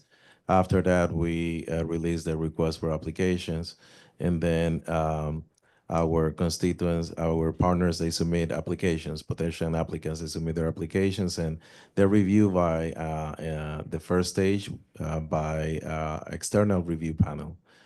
People out there that are willing to donate their time to review these proposals. They provide feedback to all of us. And internally, we take all of these feedbacks and do average grading of every single proposal. After that, we submit the proposal to the Grant Advisory Review Board, which is a group of folks and other agencies in DC government for a final funding decision. Once we reach that point, we issue an award letter notifying the recipients of the funding that they were going to be awarded. And Can I just pause you for one Mhm. second? How much time do you think it takes typically from that first step to the notice of an award letter? Is that 2 months, 3 months, 6 So months? in that part of the grant life cycle, which is the pre-award aspect, and it takes usually from June, we start with the notice, releasing the notice of funding availability, and goes all the way till we do the final funding decision, which usually happens by the end of the fiscal year that we are in. And it's like probably 3 to 4 months in total. So, and that's for fiscal year 25 that you're into, you would have done the grant shortly before the end of the Yep. fiscal year, and that's the way that you get the money out the door before the end of the fiscal year? Okay, let me let you pick up the story from there. So you've done that grant. So yes, and then once we issue the award notice, we start engaging with the process of adjusting the proposals to the current budgetary reality, because sometimes they request the full amount to be awarded, and then they might have received lower financial support. And then after that, we just start working in the paperwork, signing the contract or executing every contract for the purpose of creating requisitions and purchase orders. We usually do the release of the funding for our grants payments. We divide it into two payments, one that should happen within the first quarter and the other one within or the beginning of the third quarter. So one between October and December and the other in the spring. Yeah, like May, June. And those payments, do you require purchase orders to show that justifies that the money was spent in the way that was required? And then what do you do in terms of site visits? I think one of the witnesses testified to having a site visit rescheduled a couple of times, but how is it, what's your verification process and to make sure that everything lines up? So we start scheduling site visit due to the extent of our grant portfolio, which this year is close to 90 programs. We start scheduling the site visit in February, all the way to July, August.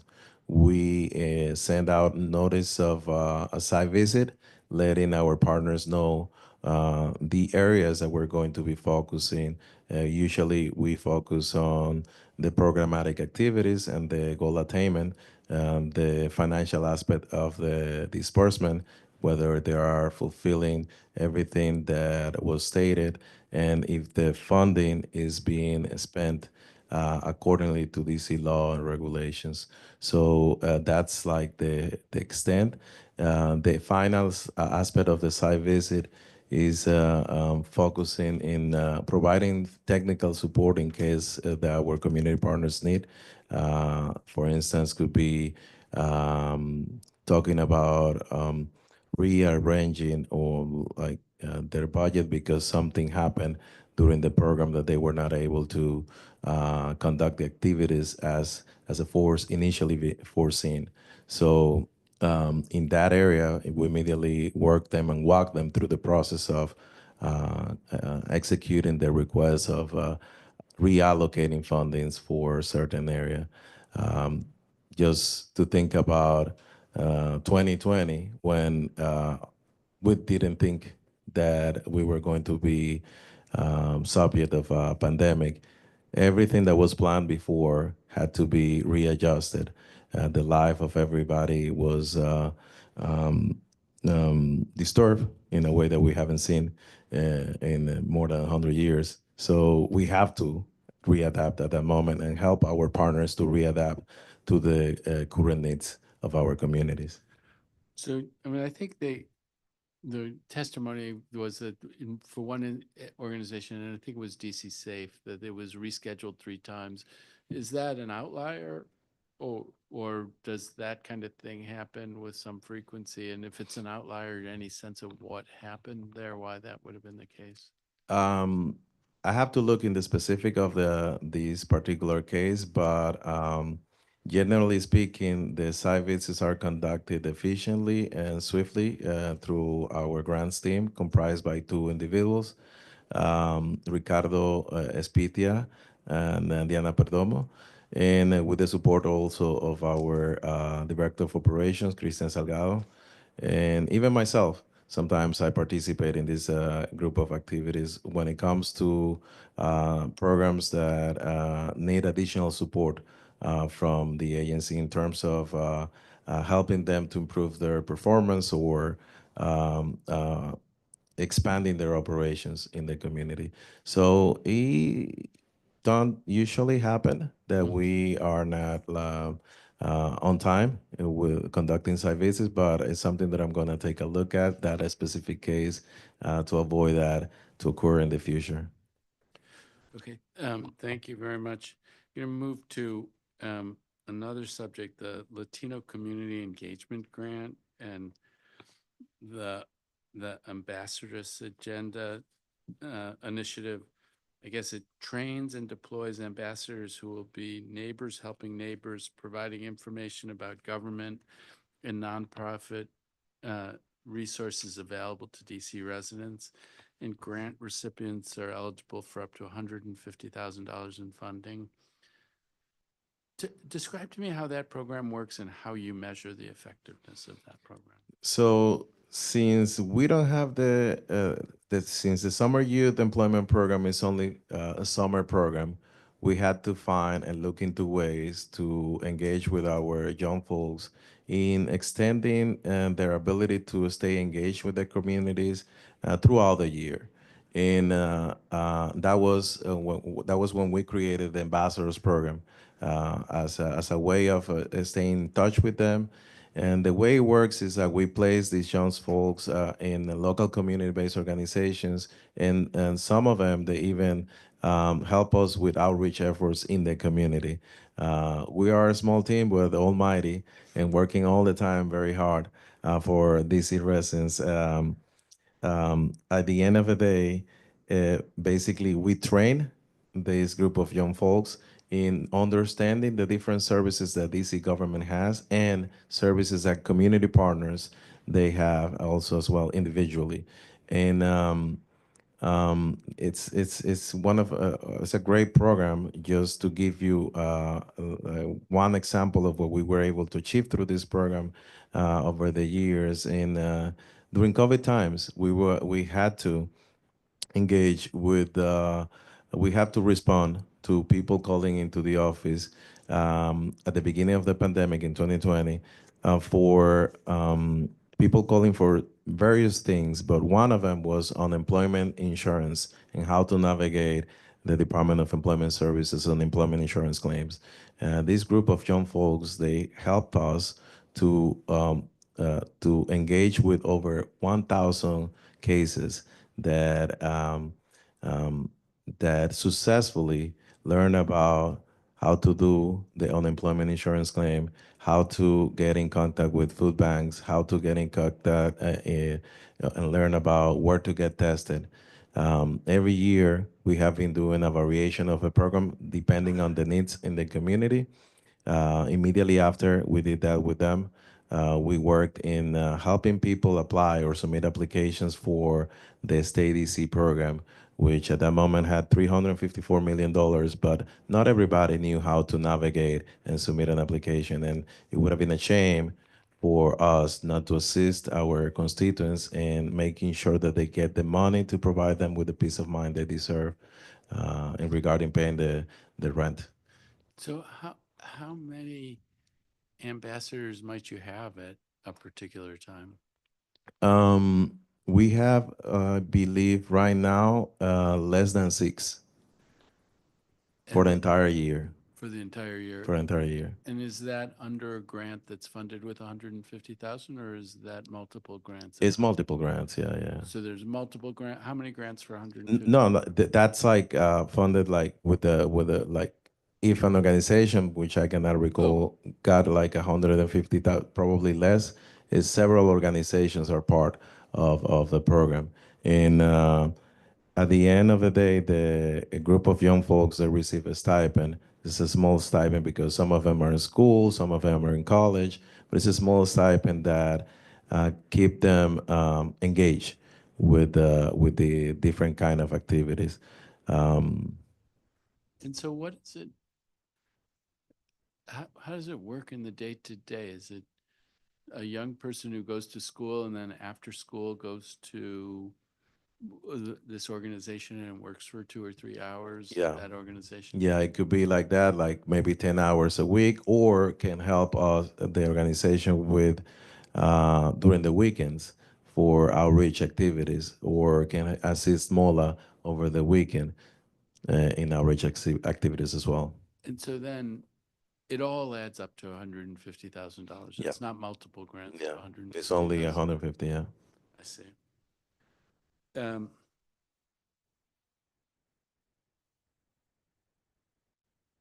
Yeah, and so if they do it on the, what does it look like? I mean, are they knocking on doors? Are they going to events? Are they going? What is what? It's all of the above. Yeah, they can be calling individuals from a list. They can be knocking on doors. They could be at tabling. They could be shoveling snows for our seniors. It depends the need that there is in the community, or they might be assisting us in putting together an event for DC residents. Okay, let's move for a second to vacancies. I think your pre-hearing response suggests you have vacancies for a community outreach specialist, a public information officer, and language access coordinator. Can you give a sense of how, are they still vacant? Can you give a sense of how long they may have been vacant? It's still vacant. We're actively engaging with the Mayor's Office of Talent and Appointments in the process of filling these vacancies. We have been interviewing individuals for the outreach position, language access position, and the public information officer position. I hope that we can fill these vacancies in the near future as soon as possible. And the public information officer has been open for, I believe, 18 to 24 months, and the other one has been open for 6 or like it varies. I have to double check on the dates, but we have been looking for individuals actively, and we encourage people to join our wonderful team in the Bowser administration.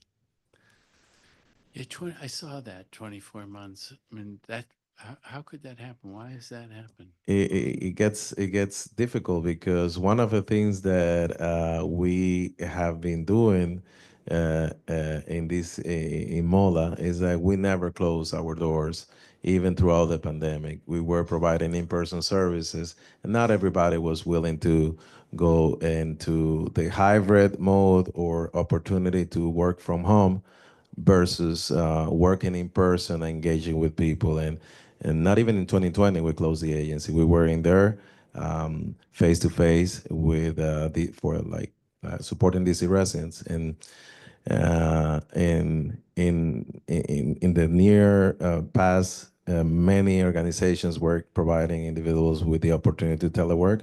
But the services that we provide and the people that we engage with requires face-to-face interaction. Yeah, I hear you. I mean, it turns out it's harder to fill positions than you would have thought. And I think in your responses, you refer to the fact that you're using vacancy savings in some cases for language services. That's right. I mean, is one of the unfilled positions, would that cover that? Is that a cost-effective way to do language? On the one hand, you're operating with these vacancies, so you've figured out a way to get by. On the other hand, you would like to fill them as soon as possible, but you're using the money for something else. Then are you going to need more money for that other thing? Or is it that once the vacancies are filled, that those people will be doing the functions that you're paying outside people to do? So because we at MOLA being like extremely efficient in engaging with our community, we have the privilege of getting calls from different DC government agencies that want to collaborate with us and support the work that we do for DC residents. So I don't foresee any difficulties in the process of like finding additional funding for the agency through these collaborations within DC government. We have worked with the Department of Energy, DOES, DHS, DCPS, and we get the financial support to outreach, because the strongest asset that we have at MOLA is the trust of the community in what we do. They come looking for solutions, they come looking for services, and they find solutions and services at MOLA with someone that looks like them, that helps them navigate difficult application forms, even more when you have language barriers. And that's why we sometimes reallocate funding or reprogram funding towards language access to be able to fulfill the needs of our cities. In the last couple years, we have experienced an influx of immigrants that require additional funding. And to date, other agencies, like you were talking about helping people with unemployment insurance, so DOES might give you a grant or give you some funding in order to do that. Has that influx changed? It strikes me that it's likely been down, not just in the last month, but down for a period of time. Yeah. But how has that changed in recent years? The district, even though the people came through, it was basically a pass-through city for individuals. They came here, but they were not. This was not their last destination, and they went to other cities to connect with their family members, a family reunification process. So in DC, even though that we went through a process, we assisted every individual in everything we could, but they kept going through their final destination. But has that slowed or stopped at this point? Yeah, it has slowed for, I think, a little over a year. Yeah. Yeah. Because one of the things in the census data, the population of the city grew. Domestic migration became just a little bit positive, but international migration was actually pretty high in that 12-month period. And I wonder if it was related to that, even if it was related to a pass-through where people were here for a period of time. I mean, do you think, was that on the order of 10,000? I believe way less than that. You do believe Yeah, way less than that. People that decided to stick around. But those are difficult data to To get your hands to on. get. Yep. Okay.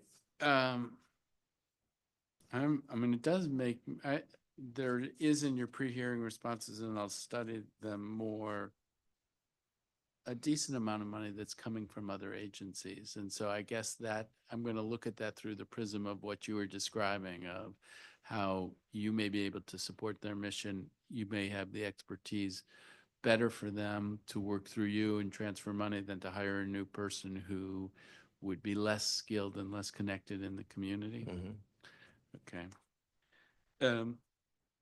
And you can imagine, and this will be with the next agency also, the P card. When I see $200,000 in P card and different kinds of expenditures, help me understand what your policies are on the P card, what it is. I think we're probably, so talk to me about what the policies are around. So the policy are the same as the rest of DC government agencies. PCAR program allows agencies to buy a small small transactions that goes in the order of $2,500 to $5,000 in goods. Since we have so many different programs actively engaging in the community, buying a rich materials or paying for language interpretation services, it requires the ability to use the P card. The P card, like we have to follow every procedure, and every transaction is conducted thinking of supporting CVEs, minority-owned businesses in Washington, D.C., and with a focus on solving an immediate need for our D.C. residents. I'm not sure. I'm looking right now, but did you provide a listing of the P card expenditures? I believe so, but I can double check in case. Yeah, I'm not sure if you did, but I think if it would be useful if you Yeah. could give a full listing of Yeah. all of the expenditures. I think that you might have provided like top line numbers for the user of the P card, as opposed to a detailed list of the Okay. transactions. Because one question is, and we'll need to look at what the policy guidelines are, the 2,500 to 5,000. I feel like we'll get to the next agency, but I feel like I've seen expenditures that were higher than 5,000. And so let's follow up with the listing of the P card expenditures. If there is any expenditure beyond the $5,000 for goods or $2,500 for services, we have to go through a waiver request procedure with OCP and the Office of Financial Resource Management in case there is anything. But non-expenditure could be more than 10,000 in total. Okay, terrific. And if there is a guidance, and even if it applies to everybody, if you gave a list and you gave a copy of the guidance, that would be super helpful. Thank you. We're coming into the home stretch. I think you might not have been expecting this many questions, but we're almost there. This is another one that'll apply to the next agency as well. When I looked at the information about the Commission on Latino and Community Development and saw there were 10 vacancies, help me understand, how long has that been the case? How does a commission that should be 16 operate with 6? Help me understand that situation. Yeah, some of like every commissioner has a term limit, and it could be 1 to 3 years. And some of the vacancies happen because other folks, part of DC government agencies that need to be represented at the commission were either retired, and I want to take this opportunity to recognize the enormous work of one of our commissioners that unfortunately passed away last year from the Department of Employment Services, Ramon Perez Guizeta, who helped, and he was an enormous a supporter for the summer youth employment program.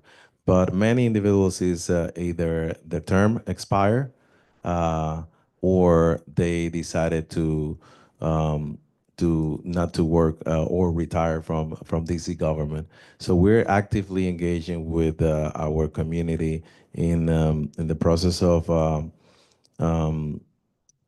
fulfilling all the vacancies in this commission. It's extremely important for us to get advisors that are that can help us to understand what's happening in the community beyond other community partners. So it's something that we are very focused on completing in the near future. So do you have a sense of the 10, how many of them are representatives of government agencies and how many of them are community members that you need to fill? From the community, from the DC government, we have 4 vacancies. We need one from DHS, one from MPD, one from the DC libraries, and I believe another one from the Housing Authority and DCPS. So we're working on that. And then, I mean, what kinds of work product has the commission produced? I guess it started in FY24. The commission started with the creation of the agency in 1976. So, but in the last couple of years, what's been the work product and how do you evaluate the effectiveness of the commission? We like not necessarily evaluate because it's an external entity, although with the ability of engaging with the office in providing advice, not only to us at MOLA, but to the mayor in the matters that are affecting the Latino communities. The way that we evaluate, I mean, I personally measure the success of our relationship is through their ability to inform us of things that are happening in the community in real time, to advise us in areas that maybe are not necessarily being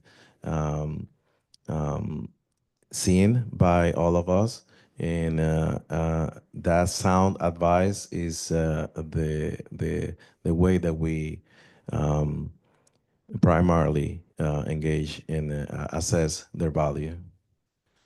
Okay, and then it looked like MOLA does not have any events scheduled on the mayor's Office of Community Affairs calendar that's online now. How do you communicate where and when you're going to be holding community events? What types of events does MOLA have scheduled in the next several months?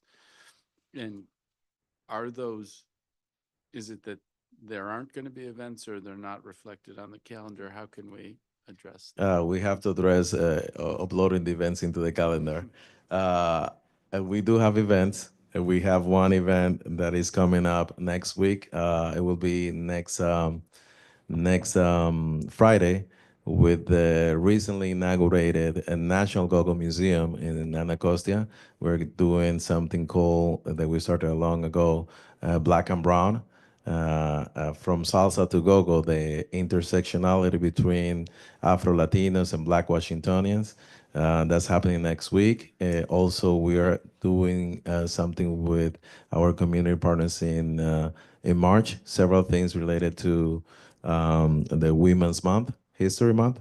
One additional for Black History Month with the Afro-Latino Institute and Gala Theater this month as well.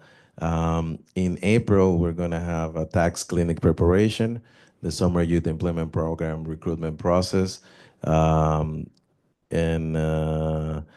I think that's until April. And as we conduct site visits, we engage in additional events with the Office of the Mayor and our fellow agencies in DC government. So we do have a lot in the coming months. Yeah.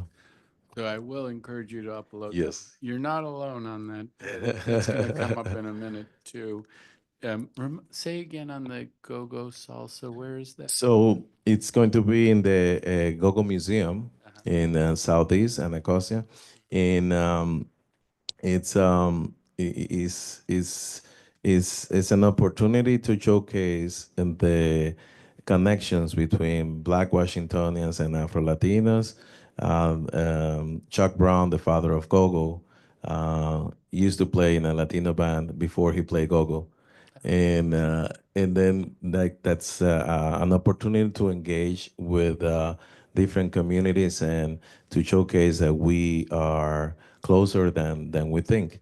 To finalize the response in terms of how do we let people know, we have over and across the board over 30, close to 40,000 followers through different platforms. We have Instagram, Facebook, X, and we have direct text messaging. And we also have our newsletters that comes regularly every month. And across that, we do have many individuals that learn about our events. And in addition to our community partners, they help us amplify the events that we're having. And at the end of the day, the agency has such a strong outreach capacity. So the people are always engaged into our with our events. All right, great. But still, one specific question: what day and time for the Go-Go Museum event? So the day is Friday, next Friday, the 28th, and it will be starting at 6 p.m. with a mingling, letting people to engage, and then we have 7 p.m. We have it's more of like sharing a story about the percussion instruments in how it was used in the past to um, enable enslaved people to communicate from different places and to organize, and how did and that was not able to pass down through generations because of decisions that were made by slave masters, taking away the ability of Black people to play any music or have any part in America, as opposed to what happened in the Americas, that we were able to have parties and play music. Okay, back on family. My niece is staying with us, and she's learning salsa. So I think it would. I have two questions. I'm only going to ask one of them. The one I'm not going to ask is, "What can I do for you?" We'll talk about that at a different time. The last one is, what are you the most excited about in the coming year? What gets you out of bed in the morning and you think, The stories of the individuals that we serve, and like a day like today, being able to going back in time through the testimonies of our community partners is something that energized me. And I try to funnel my energy through my staff and my team. But being able to put a face to the needs of the Latinos, and being able to walk from my house to the office or going around in the neighborhoods in Mount Pleasant, Columbia Heights, and engaging with people. It's like, hey, thank you for doing this for us. Your team did this for me, or you haven't solved this issue. We're still waiting on a response. That proximity to individuals is something that is very enjoyable to me, and I know that my staff as well, they enjoy that. But one of the biggest projects that we have in the pipeline is the development of the Latino neighborhood in Washington, D.C. We're planning to do cultural and commercial destination for any DC residents and our visitors to go and see the diverse background of our Latino populations in Washington, D.C., enjoy their food, the fashion, the culture, the different identities. So we're trying to do the first phase of this amazing project, and it will be the first in the nation, the first designation, official designation of a Latino neighborhood in the entire nation of the United States. All very exciting. I think one thing I'll note about that, a different thing that I'm involved in is preparing for the 250th anniversary of the country in 2026, where there will be thousands, maybe millions of people who come to the District of Columbia. So being ready to show off your community in 2026, I think I'd put on your to-do list if I could. But with that, thank you very much for your testimony. I look forward to working together. Thank you, Sherman. And the rest of the committee, thank you very much. All right. Next up, we'll move to Director de Guzman.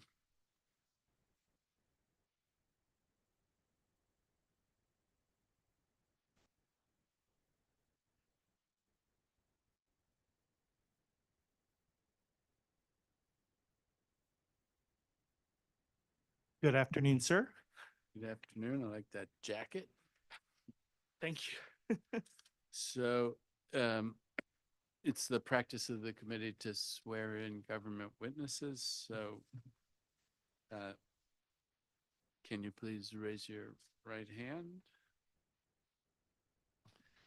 Do you swear or affirm under penalty of perjury that the testimony you are about to provide the Committee on Human Services is the truth, the whole truth, and nothing but the truth? I do. Wonderful. You may begin your testimony. Thank you, Councilmember Fruman. I wanted to start by just thanking my colleagues that are here, both from my agency, Lapwin is here, who runs our community outreach program, and also my colleagues from the Community Affairs Cluster, Director Perdomo, who just testified. Our agencies are the two of the oldest agencies that are in the Community Affairs Cluster, and our first special assistant to serve Mayor Barry, working on Asian and Pacific Islander issues, was plucked from the Office of Latino Affairs as a young social worker in the 80s who happened to speak Spanish to become our first special assistant. So we have a long legacy of partnership with MOLA, and also wanted to thank the director of the Mayor's Office of Community Affairs, Jackie Reyes-Yanes. But good afternoon, Chairman Fruman, members of the Committee of Human Services and staff. My name is Ben de Guzman, and I'm the Executive Director of the Mayor's Office on Asian and Pacific Islander Affairs, or as we call it, MOAPIA. I'm pleased to testify before you today to provide an overview of our performance for fiscal year 24 and fiscal year 25 to date. Our mission is to improve the quality of life for Asian American and Pacific Islander, or AAPI, residents of the District of Columbia through advocacy and engagement. For over 30 years, we've played the twofold role of, one, representing Mayor Bowser to the AAPI communities, providing information about city government resources, and two, advocating for the AAPI community in district government to make sure that all residents have equitable access to public agencies and their services, regardless of their race, ethnicity, national origin, immigration status, or ability to speak English. To accomplish our mission, we provide three core services. We assist all district APIs in accessing services from district agencies, advocating for the issues affecting their quality of life, assisting district agencies with building their capacity to provide culturally and linguistically competent services to district Asian Americans and Pacific Islanders, and continuing to provide the community with access to grant funding to support their unique needs, whether in the community or in the district's business sector. Our population continues to be one of the fastest growing populations according to the census. We represent about 5% of the entire district population. which is about a 60% increase from the census in 2000.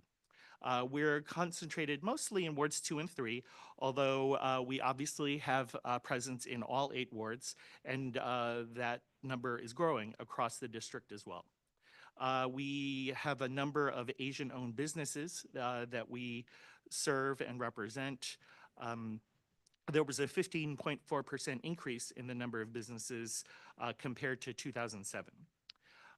For FY24, we exceeded all of our key performance indicators, meeting all of our goals regarding performance metrics. We've continued to meet these goals year in and year out. Our community grant program has been a longtime resource for MOAPIA to advance its mission to improve the lives of AAPI residents and business owners. We've been able to expand our reach into the community through these investments in trusted institutions that directly serve the communities that we are dedicated to serve. In FY24, we awarded a total of $271,000 in grants, and the cohort of grantees included longtime partners of MOAPIA that we've grant funded throughout the years with decades of experience, as well as a new grantee that promotes Asian American and Pacific Islander art and culture.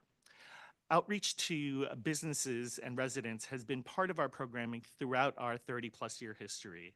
We meet with businesses on a weekly basis that come to our offices for support, and we deploy on a regular basis into the community itself to support business owners to where they are across all 8 wards. In FY24, in addition to the 312 visits to AAPI-owned businesses that our staff conducted throughout the year, we responded to 674 cases to provide assistance and support. Our outreach staff bring multilingual experience to this work, providing support not only in English, but also in Chinese, Vietnamese, and Korean. These 3 languages are covered by provisions of the DC Language Access Act, and our work to ensure the district's compliance with the legislation requires a larger cadre of multilingual expertise than other agencies in the Mayor's Office of Community Affairs cluster. So we have to speak Chinese, Korean, and Vietnamese because which are 3 languages as opposed to 2 languages or 1 language that our other agencies cover. In addition to these languages, MOAPIA staff also speak Tagalog, Spanish, and Tok Pisin, which is the language spoken in Papua New Guinea. We are proud of the linguistic diversity that our staff provide and that reflect the diversity of DC and our residents. Working in conjunction with district agencies, we translated 178 documents into Chinese, Vietnamese, and Korean. In accordance with the Language Access Act, we review the work of more than 30 agencies to ensure compliance with the Act.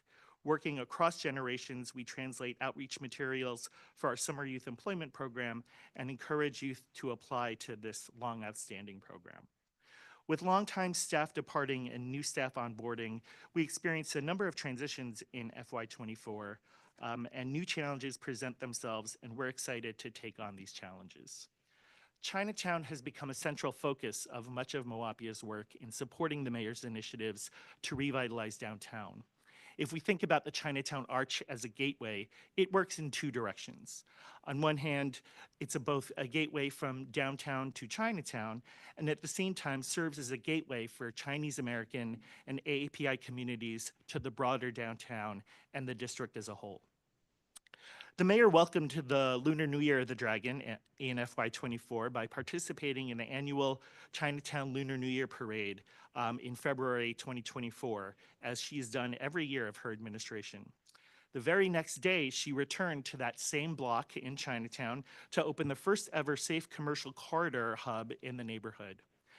This groundbreaking initiative has brought together staff from government agencies such as the Department of Behavioral Health and the Department of Human Services and the Metropolitan Police Department to provide a more direct connection for residents and businesses to support, provide resources and services. We've used our longtime connections in the community and our experience and expertise in local language and culture to play a leading role in anchoring the hub more deeply in the neighborhood. We've leveraged these connections and experience and expertise to support the mayor's Gallery Place Chinatown Task Force. The mayor convened this group of public servants, advocates, and stakeholders to put together recommendations to improve this historic district.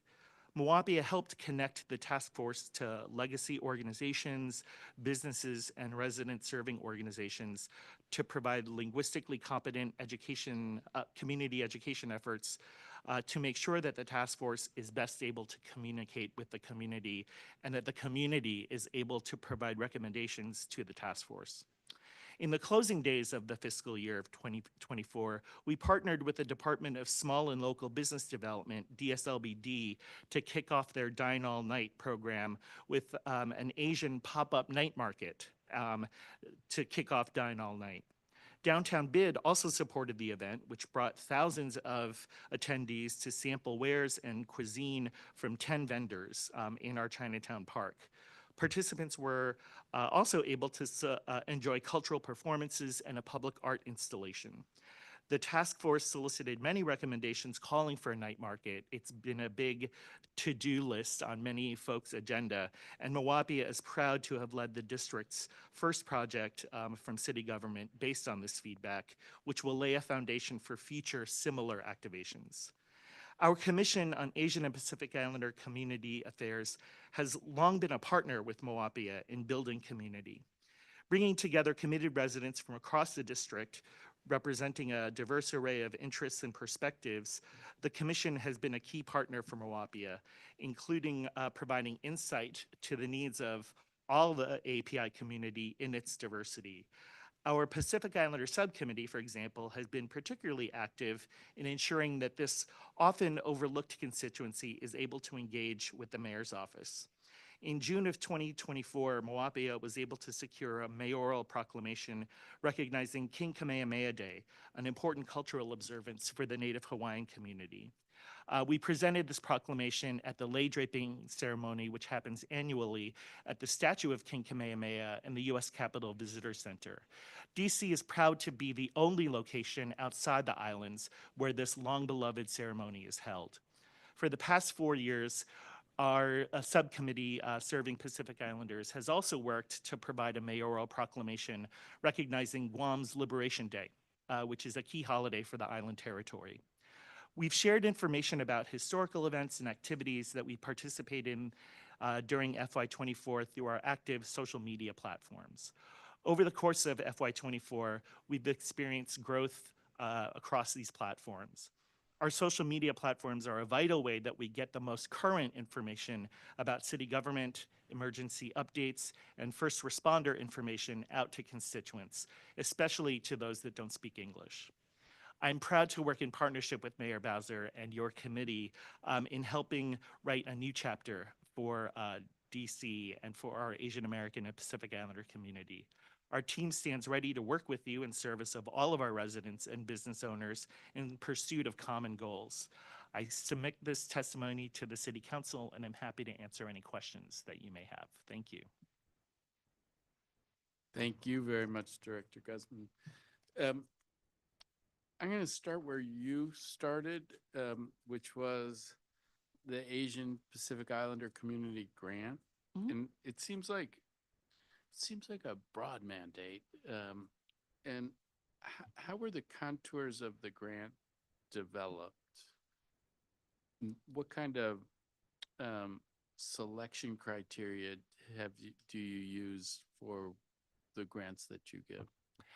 Well, the contours of the grant, if I'm understanding your question correctly, correspond to the mayor's priorities, whether they're health, education, public safety, developing our youth. So that's the lens through which we evaluate our grant proposals and make our decisions. And then what are your selection criteria? Well, the process that Mayor Perdomo described is roughly the process that we have used as well, and has served us in good stead, starting in kind of the early part of the year in releasing the notification of availability of funds, to the summer where we're evaluating the grants, and then we make our final announcement of our decisions in time to begin the next fiscal year before September 30th.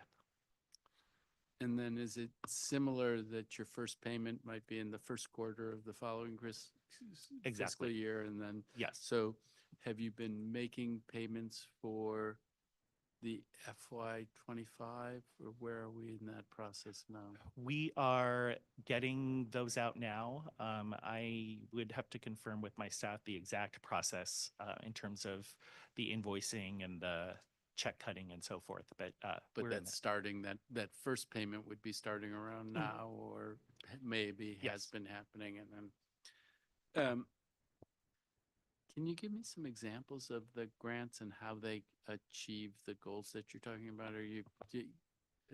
Yeah, help no, me understand. we're particularly proud of our grant program because they reach the people that we're not able to reach with our small but mighty staff.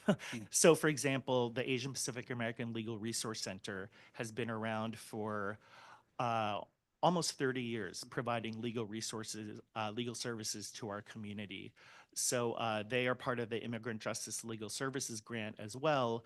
And so they provide services for folks who don't speak English. They were founded by a group of ragtag Asian American law students who spoke the languages that our constituents speak, and has since grown to develop services for folks, particularly those who are most vulnerable, who may be undocumented, again, who may not have status, and folks that wouldn't be able to access legal services in any other way. So is that then kind of a long-standing one that you've been giving in different years for a period of time? Mhm. And what's the magnitude of that grant? Do you remember? The numbers, I believe that we give $40,000 in this past grant cycle. And then give me some other examples, if you would. So our other kind of longstanding partner is the Asian American Lead, which again was founded by another ragtag group of folks that were in DC to provide mentorship services to Asian American youth, the children of immigrants, the immigrants themselves who were in DCPS and who needed to see that there was a way that they could progress in their own lives and for their communities. So they have since grown to provide after-school programming and youth development services, leadership training, education about our community culture and history, and a whole range of other services and supports. Just out of curiosity, like where are those things happening in the city? That we have partnerships and relationships with some of the schools that have the larger proportions of Asian and Pacific Islander school students. So places like Thompson Elementary, Jackson Reed, that sort of thing. Okay, and I'm just gonna, I went through it with Director Perdomo about how it all works, but the idea of you go through you do your NOFA, you do your RFA, you then issue the letters of intent, then the dollars start to flow in the first quarter or close to the first quarter of the fiscal year. We have actually executed our entire first round of grant making. So and so then you've done that, and then you get purchase orders and things from your grantees. Yes. And then your second payment is that, do you do two payments? In the same way, kind of the same process. Okay. And so then if you're a grantee, you find out in maybe in September that you're going to get it, right? Or do you think you find out earlier than that? We begin the process that Director Perdomo also sort of hinted at in terms of figuring out the discrepancies between the grant request and the grant amount given. And so there's the process of back and forth that will lead up to the final announcement. That announcement is September 30th or what have you is the public announcement. So there's been a fair amount of back and forth with the applicants already, so they know in principle that it's coming. Mhm. And they know. I mean, it takes a while to process, cross Ts and dot Is and so forth. Yeah, all fair, all fair. Just trying to understand how it works. So it could be in June that a grantee knows, well, this is going to be coming. I wouldn't say that early, but throughout the summer, that's the general It gets sorted process. out, and then it gets done by September 30th. Then the first money starts to flow in that first quarter. And the first money, that is, am I right? That's not in response to purchase orders. That's an upfront payment that then gets justified based on purchase orders, or is it based on purchase orders? It is submitted via purchase order, and then we make the payment. I see. So the grantee may have spent the money in that first quarter, and then they submit the purchase orders and they get that first payment to cover what their spending has been up until that point. Yeah, generally, I mean, we're in contact with them on a monthly basis and are monitoring them in terms of they submit a budget that outlines their programming per quarter and spending per quarter. So there's always kind of a coordination in terms of the budget and the programming. I guess your situation's different than MOLA's situation. MOLA was, I forget, it might be 90 grantees.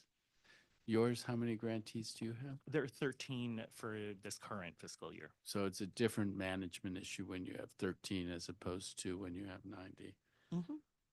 Okay. I see you have a vacant program coordinator position. Yes. Can you talk to me about that vacancy? How long it's been there? What's your plan for filling it? What's the role of the person? That person works on a couple of different initiatives for us.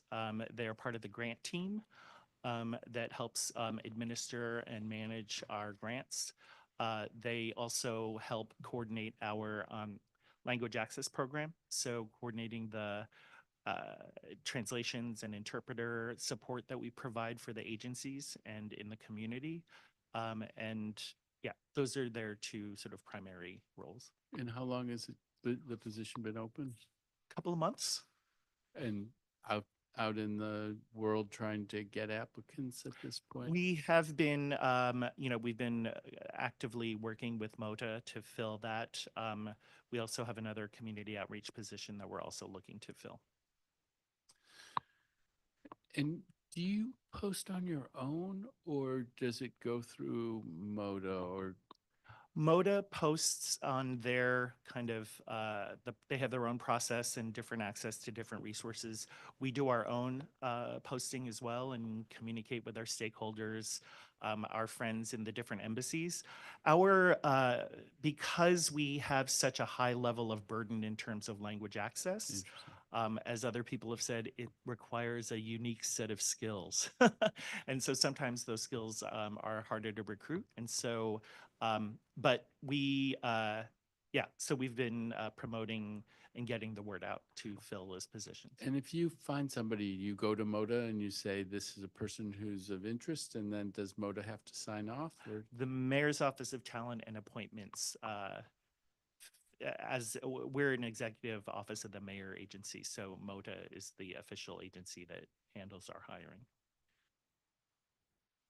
Yeah, it's a different hearing, but I wonder how many people MOTA has, because they have a lot of demands on them, and you could be starved for a person if MOTA is not able to act quickly and they have a lot of mouths to feed.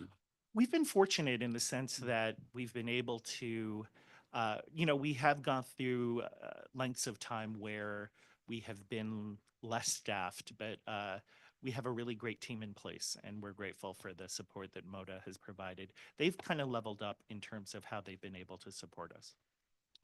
Okay. I saw you had to cancel a request for new computers for staff because the request wasn't approved by the end of FY '24. It was a timing Can- issue, yeah. Would describe it to me. So we were looking to provide new computers for our staff. The computers that we were currently using were pretty old. And then we just weren't able to get all the ducks in a row bureaucratically before the fiscal year ended. And are you able to get that taken care of now? It seems like if your folks had old computers, you'd want them to have.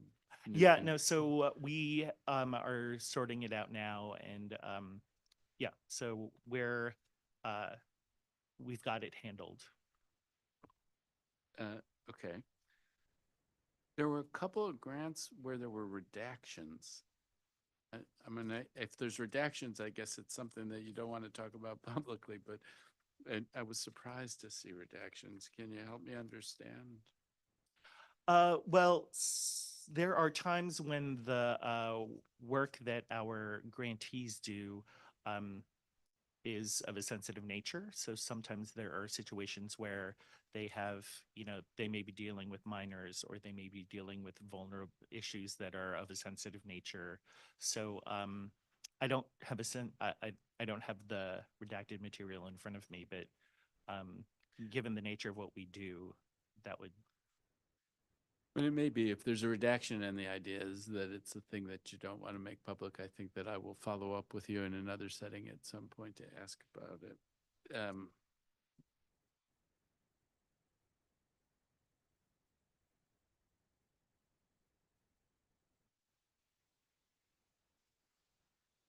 So let me go to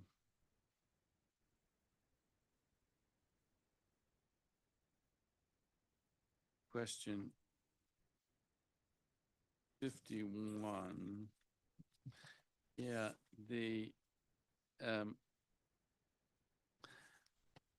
way the individual grants are identified in question 51, and I have a hard time understanding it. And I wonder if you could have somebody identify after the hearing for each of your grants, which specific source of district government funding supported the grant. We could follow back up with you about that. And then on P-card, it looked to us like there was one purchase that was $20,000 on the P-card. Again, similar to MOLA, there's a lot of money that passed through the P-card. Can you talk to me about that? When we have expenses that exceed the amount that's prescribed, we pursue a waiver from procurement, and so and an increase for the cards. So expenses, some of the main expenses that we sought waivers for involved our engagement with the night market. It was the end of the year. We had never done it before, and so there were things that came upon us that we weren't expecting. So we were able to get waivers and put on a program that thousands of people were able to attend. All for the night market, just trying to understand.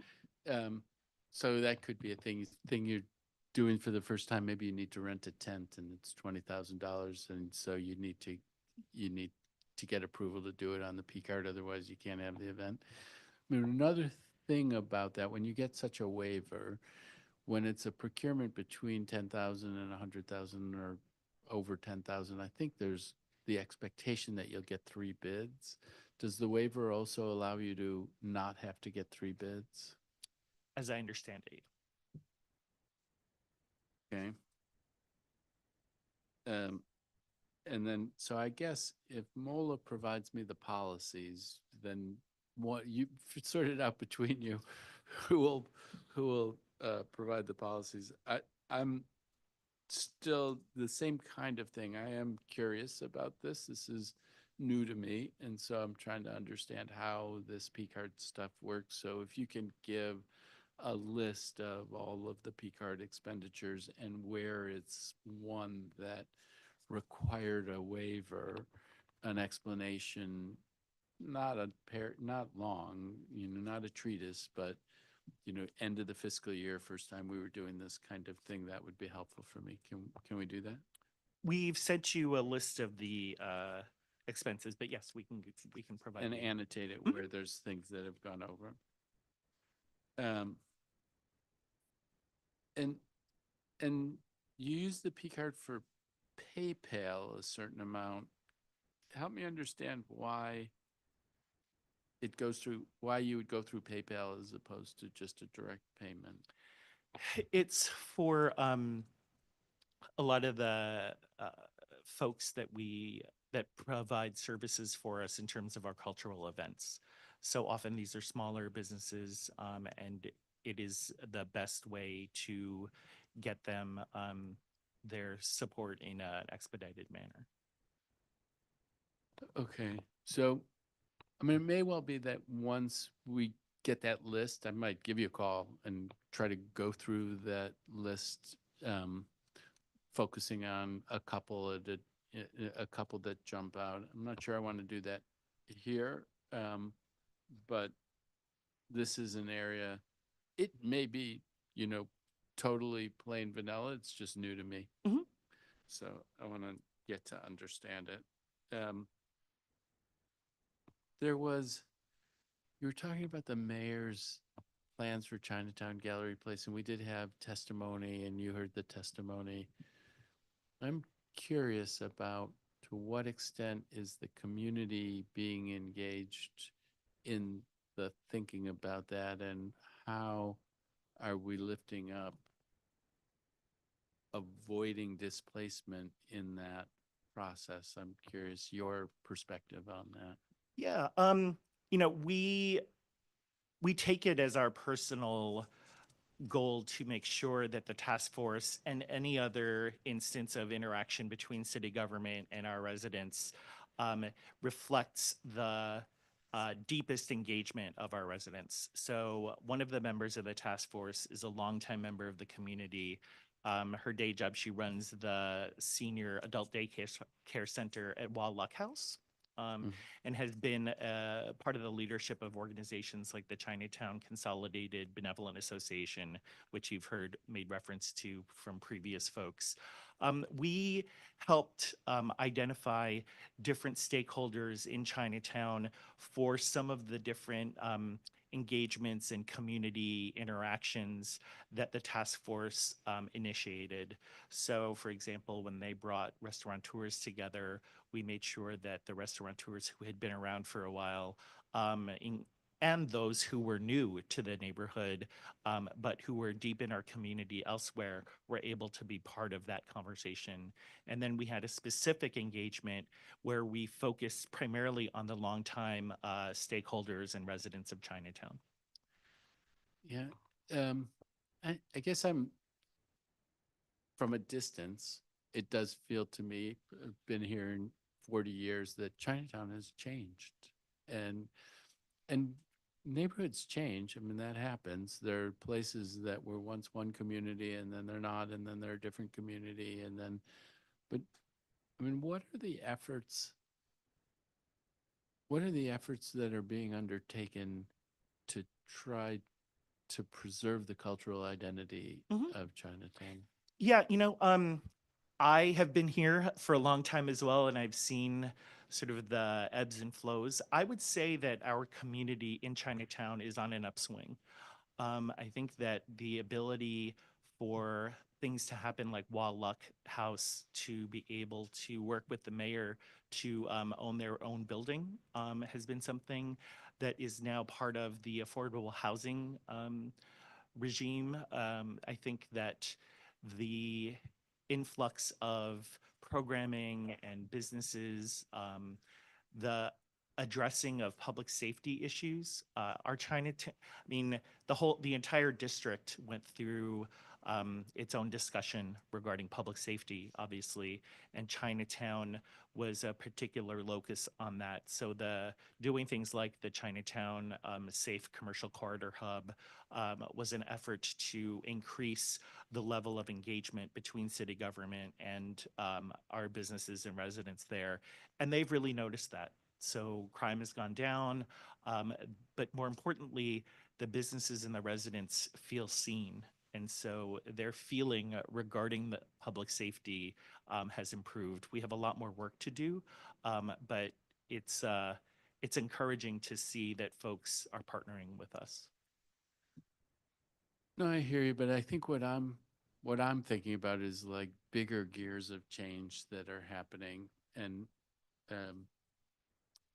you know, as big shiny new buildings go up in Chinatown, who's going to fill them, and what does that mean? And it may be that it's kind of the way of the world, but it's also an important asset to the city. So it seems like a real challenge, frankly, to me. It can be challenging. What I would say is that, again, taking on the role of making sure that those conversations that are happening that you're talking about reflect the feedback from the community and that they reflect the vision that the community sees for itself. That vision is coming into focus now and is, you know, going to be the result of conversations that the community has within itself. The community wants to be vibrant. It wants to be successful. It wants to be a mix of the past, but also reflecting the future. So that's obviously a very hard thing to negotiate, but I think the community is really eager to be part of the conversation. So we've been talking with the deputy mayor, Albert. We've been talking to our other city agencies, the task force, the mayor, again, to make sure that the conversations that are in the community are being heard. And so the critique was offered that there's a task force, and I think the woman said that everybody on the task force was either a developer or somehow a professional, but you held up the woman from so your view is that there are representatives, putting words in your mouth, there are representatives of the community who are at the table at the task force. Yes. So we have, you know, she has been on the task force. We have engaged the task force chairs and the deputy mayor. As I said before, we worked to make sure that one of the key stakeholder engagements that happened was not with the business owners, was not with the restaurateurs, was not with like the developers, but with the longtime residents of Chinatown. So folks from the different community advocacy groups were there. Folks from the historical societies were there. So, you know, we are working to make sure that those voices are able to be at the table. Yeah, it's really it's quite a thing. And so that's a center of an Asian American Pacific Islander community. But as you said, other places in Ward 2 and Ward 3, I see you at the things that Kishin puts on. And so there might have been a time where that was the one place, but I don't think it's the one place now. And I don't want to advertise Virginia, but I mean, my wife, every time we're going out to dinner, says we need to go to the Eden Center, and I'm like, enough already. But that's a competition, I would think. You know, it's we don't look at it as a competition. We work closely. I mean, the borders between the district and our agency and our partners and our friends in Maryland and Virginia have been deep. We have counterparts. Maryland has a statewide commission for both Asian Americans and South Asians in particular.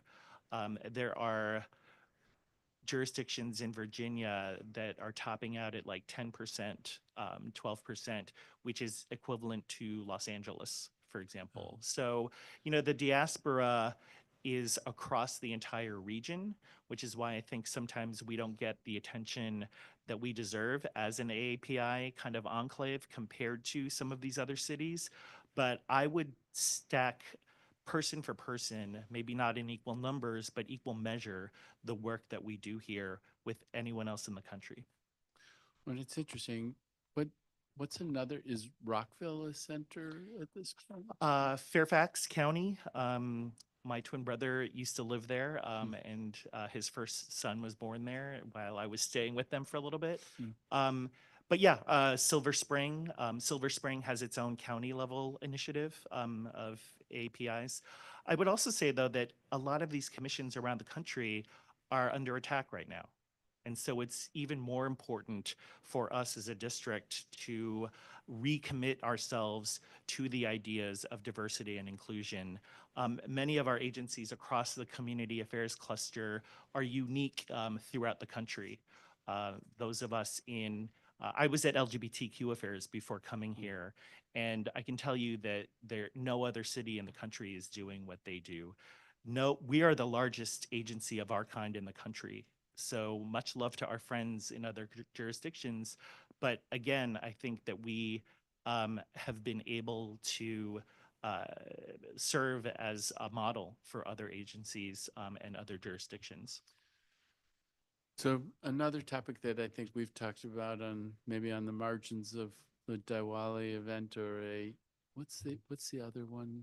Holi. Holi. The other South Asian celebration, yes. There are jurisdictions where there are holidays for non-Western,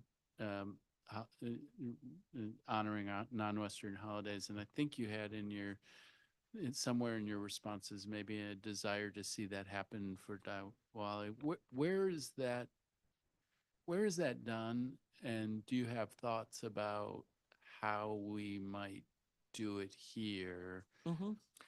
I mean, there are different levels of celebration and observance of different holidays. So, for example, in other jurisdictions and other cities, they will take Lunar New Year off. I think New York just announced that they will be doing that. Diwali is another holiday that I believe might be taken a day off in other jurisdictions as well. So, you know, from the conversations that folks have had informally, there's obviously a lot of challenges in creating another holiday for the district public schools calendar.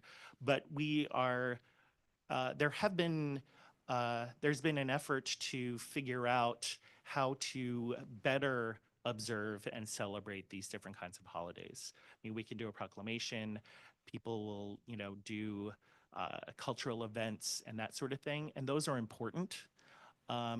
And we want to make sure that they are coupled with education about our communities, that the education that our students receive is as diverse as our residents are, that the onslaught of, against DEI does not affect our students. Here. I mean, this will be a thing that I probably will, we talked about this before, and I don't know how to do it, but I do like the idea of a cycle of holidays where one year it might be one thing and another year it might be another thing, but to show respect for different kinds of traditions. And again, I don't know how to implement that, but it is a thing has been on my mind, partly because of Kishin, but because it's a good point. So, harkening back to earlier when I was saying about my own experience of Asian American history, that I have not been a student of Asian American history, and I don't think that it's a thing that's been a focus for many of us. I had the experience where I was at a Emancipation Day celebration, and James Clyburn said that he was the first, that somebody said to him that he was the first African American from the Confederacy to serve in Congress, and he said no. During Reconstruction, there were many, and I sat in the audience and thought, I don't know much about Reconstruction, but I have a feeling everything I know is wrong. I'm actually starting to think that about Asian American history, and so I'm wondering, what are the initiatives? What's happening out there? What are things that you're looking to try to create greater exposure to Asian American history for all of us? I think some of it is storytelling. We're in Black History Month now, and I take every opportunity that I can to talk about, because when I go home, I go past the Carter Woodson statue on Rhode Island, and I think about the role that he played as part of the Thomasites that were sent to the Philippines during the American occupation to implement an American educational system for the Philippines, and how what he saw there really helped inform the thinking that he brought to eventually come up with the work that eventually has resulted in Black History Month. So there's so many different stories of how our communities and cultures intersect with other communities and other historical realities. The discussion around, well, we tell these stories during ANHPI Heritage Month, and so that's actually one of the opportunities that we take. But we want to be able to do things like support our arts groups to do that storytelling, to work with our schools to figure out how to improve the ways in which we lift up our students and let them tell their stories. So, you know, it's a work in progress. Is there a brick and mortar place where it happens, or a key brick and mortar place where it happens, or does there need to be a brick and mortar place where it happens? Brick and mortar is so 20th century. No, the 1882 Foundation and the building that they have in Chinatown is becoming one of those focuses. You know, I know that we are looking to some of the faith-based institutions are also places where a lot of our stories are being told, whether it's the Sikh Gurdwara in Ward 3 or the Chinese Community Church in Chinatown. That is not only a faith-based group, but is also an anchor for our community. All right. Well, let's keep up the conversation on that. One last topic before we get to wind up questions. You say in your responses that MOAPIA used its longtime connections in the community and its experience and expertise in local language and culture to play a leading role in anchoring the Chinatown's safe commercial corridors hub. Mm-hmm. Talk to me about how you did that, because that's a thing. I mean, lots of people are going to want to replicate, but how did you go about doing that? How did you make that happen? So our community affairs cluster likes to say that we're the heartbeat for the mayor, and we are the presence in our communities that are trusted institutions for a community. So for us to be part of the team that is there, to be one of the faces that welcomes our residents or our business owners as they walk into that hub, to have someone who can speak Chinese when that person comes in, who may, have come into a place like that for the first time. That's just one example of how we do that. All right, wonderful. Like MOLA, I think when we looked at the mayor's community affairs calendar, it didn't look like there were you guys had any events on there. Do you have events that are coming? We do. We are coming up on the end of the Lunar New Year kind of social calendar. A lot of our events are actually partnerships with other external partners that we support to varying degrees. So we are kind of in the mode now with Lunar New Year in the rear view mirror, that we're looking towards May and ANHPI Heritage Month. June is Pride. June is also and World Pride. So we're working on that. June is also Immigrant Heritage Month. Personally speaking, as a Filipino American, it's also Philippine Independence Day. But yeah, no. So our activities in March and April are really helping us gear up for the busy part of our kind of cultural calendar in May and June. And so what kinds of things are slated in May? Because, I mean, forgive me, I'm just trying to be candid, but I mean, I didn't know it was AAPI Heritage Month. So I'm learning it now in this setting, but what kinds of things will you be doing or? Well, just as May started as a Heritage Week in the 70s during the Carter administration and has grown over the years.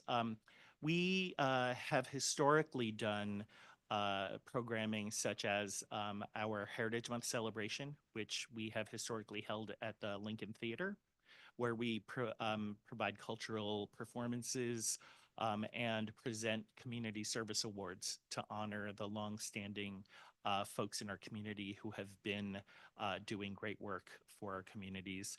We do a Foodylicious chef demonstration event, which is always a very popular event where we bring in chefs. Our restaurants are something that we've always been particularly proud of, and to have them actually demonstrate how to make bimbap or how to what Korean chocolatiers look like is something that we enjoy that we get to do. And then we've recently begun doing kind of a kickoff. There's a new Luna food hall in Chinatown. That's actually one of our neat success stories recently. And so it's a great space for us to be able to hold larger kind of reception-y, like meet and greet kinds of things. So we're looking at different ways to hold community and connect with them. Do you plug into the Lotus Festival, the Lotus Blossom Festival at Kenilworth Aquatic Gardens, or is that? We do. We presented a proclamation there last year. Yeah, it's interesting. I think that we need to figure out, there's certain kinds of things that I wish we had more time to do. I mean, DC is uniquely positioned because there's so many things happening here vibrantly at the local level. And there's also at the same time this sort of national overlay of things that are happening. So balancing both is a rewarding challenge, but it's a challenge nonetheless. I mean, I've been struck when I go. It's a lot of people go. It's wonderful. A lot of people go, and a lot of Asian Americans from all around the region. So, food for thought. So I think maybe there's a theme of lots happening, but probably should get on the calendar. So I'll end with where I ended with Director Perdomo is, what are you most excited about coming into the next fiscal year? What's floating your boat some new initiative, or what is it that you want to do? Yeah, Director Perdomo talked about the ways in which he gets to see the result of the agency's work. I'm excited about the impact that we're gonna get to have. When the mayor first talked about the task force, as I was beginning to talk about it with our stakeholders, I said the impact that we're going to have in the next 20 months is going to dictate the story of this neighborhood for the next 20 years. And sometimes I thought, am I being too dramatic? But then when the mayor came to activation that we had with the restaurateurs, one of them said to her, we're having conversations. Thank you for bringing us together. The things that we're talking about now are going to have effects 30 years down the road. And so maybe I wasn't dramatic enough. But to be able to be part of the growth that can happen over the next 20 or 30 years, and to know that we played some small role in it, that's what gets me up in the morning. So just add to it, as I did before, that 2026 is 250th anniversary. A lot of people here, big audience to tell our stories to. So let's as best we can take advantage of that opportunity. Thank you for that reminder. So this concludes today's public oversight hearing. For those who may be watching, if you plan on submitting written testimony for the record, please do so by uploading it to the council's electronic hearing management system, the LIMS system online, https lims.dccouncil.gov/hearings/ before the close of business Thursday, February 20th, 2025. The time is now 5:30 and this hearing is adjourned. Thank you, sir.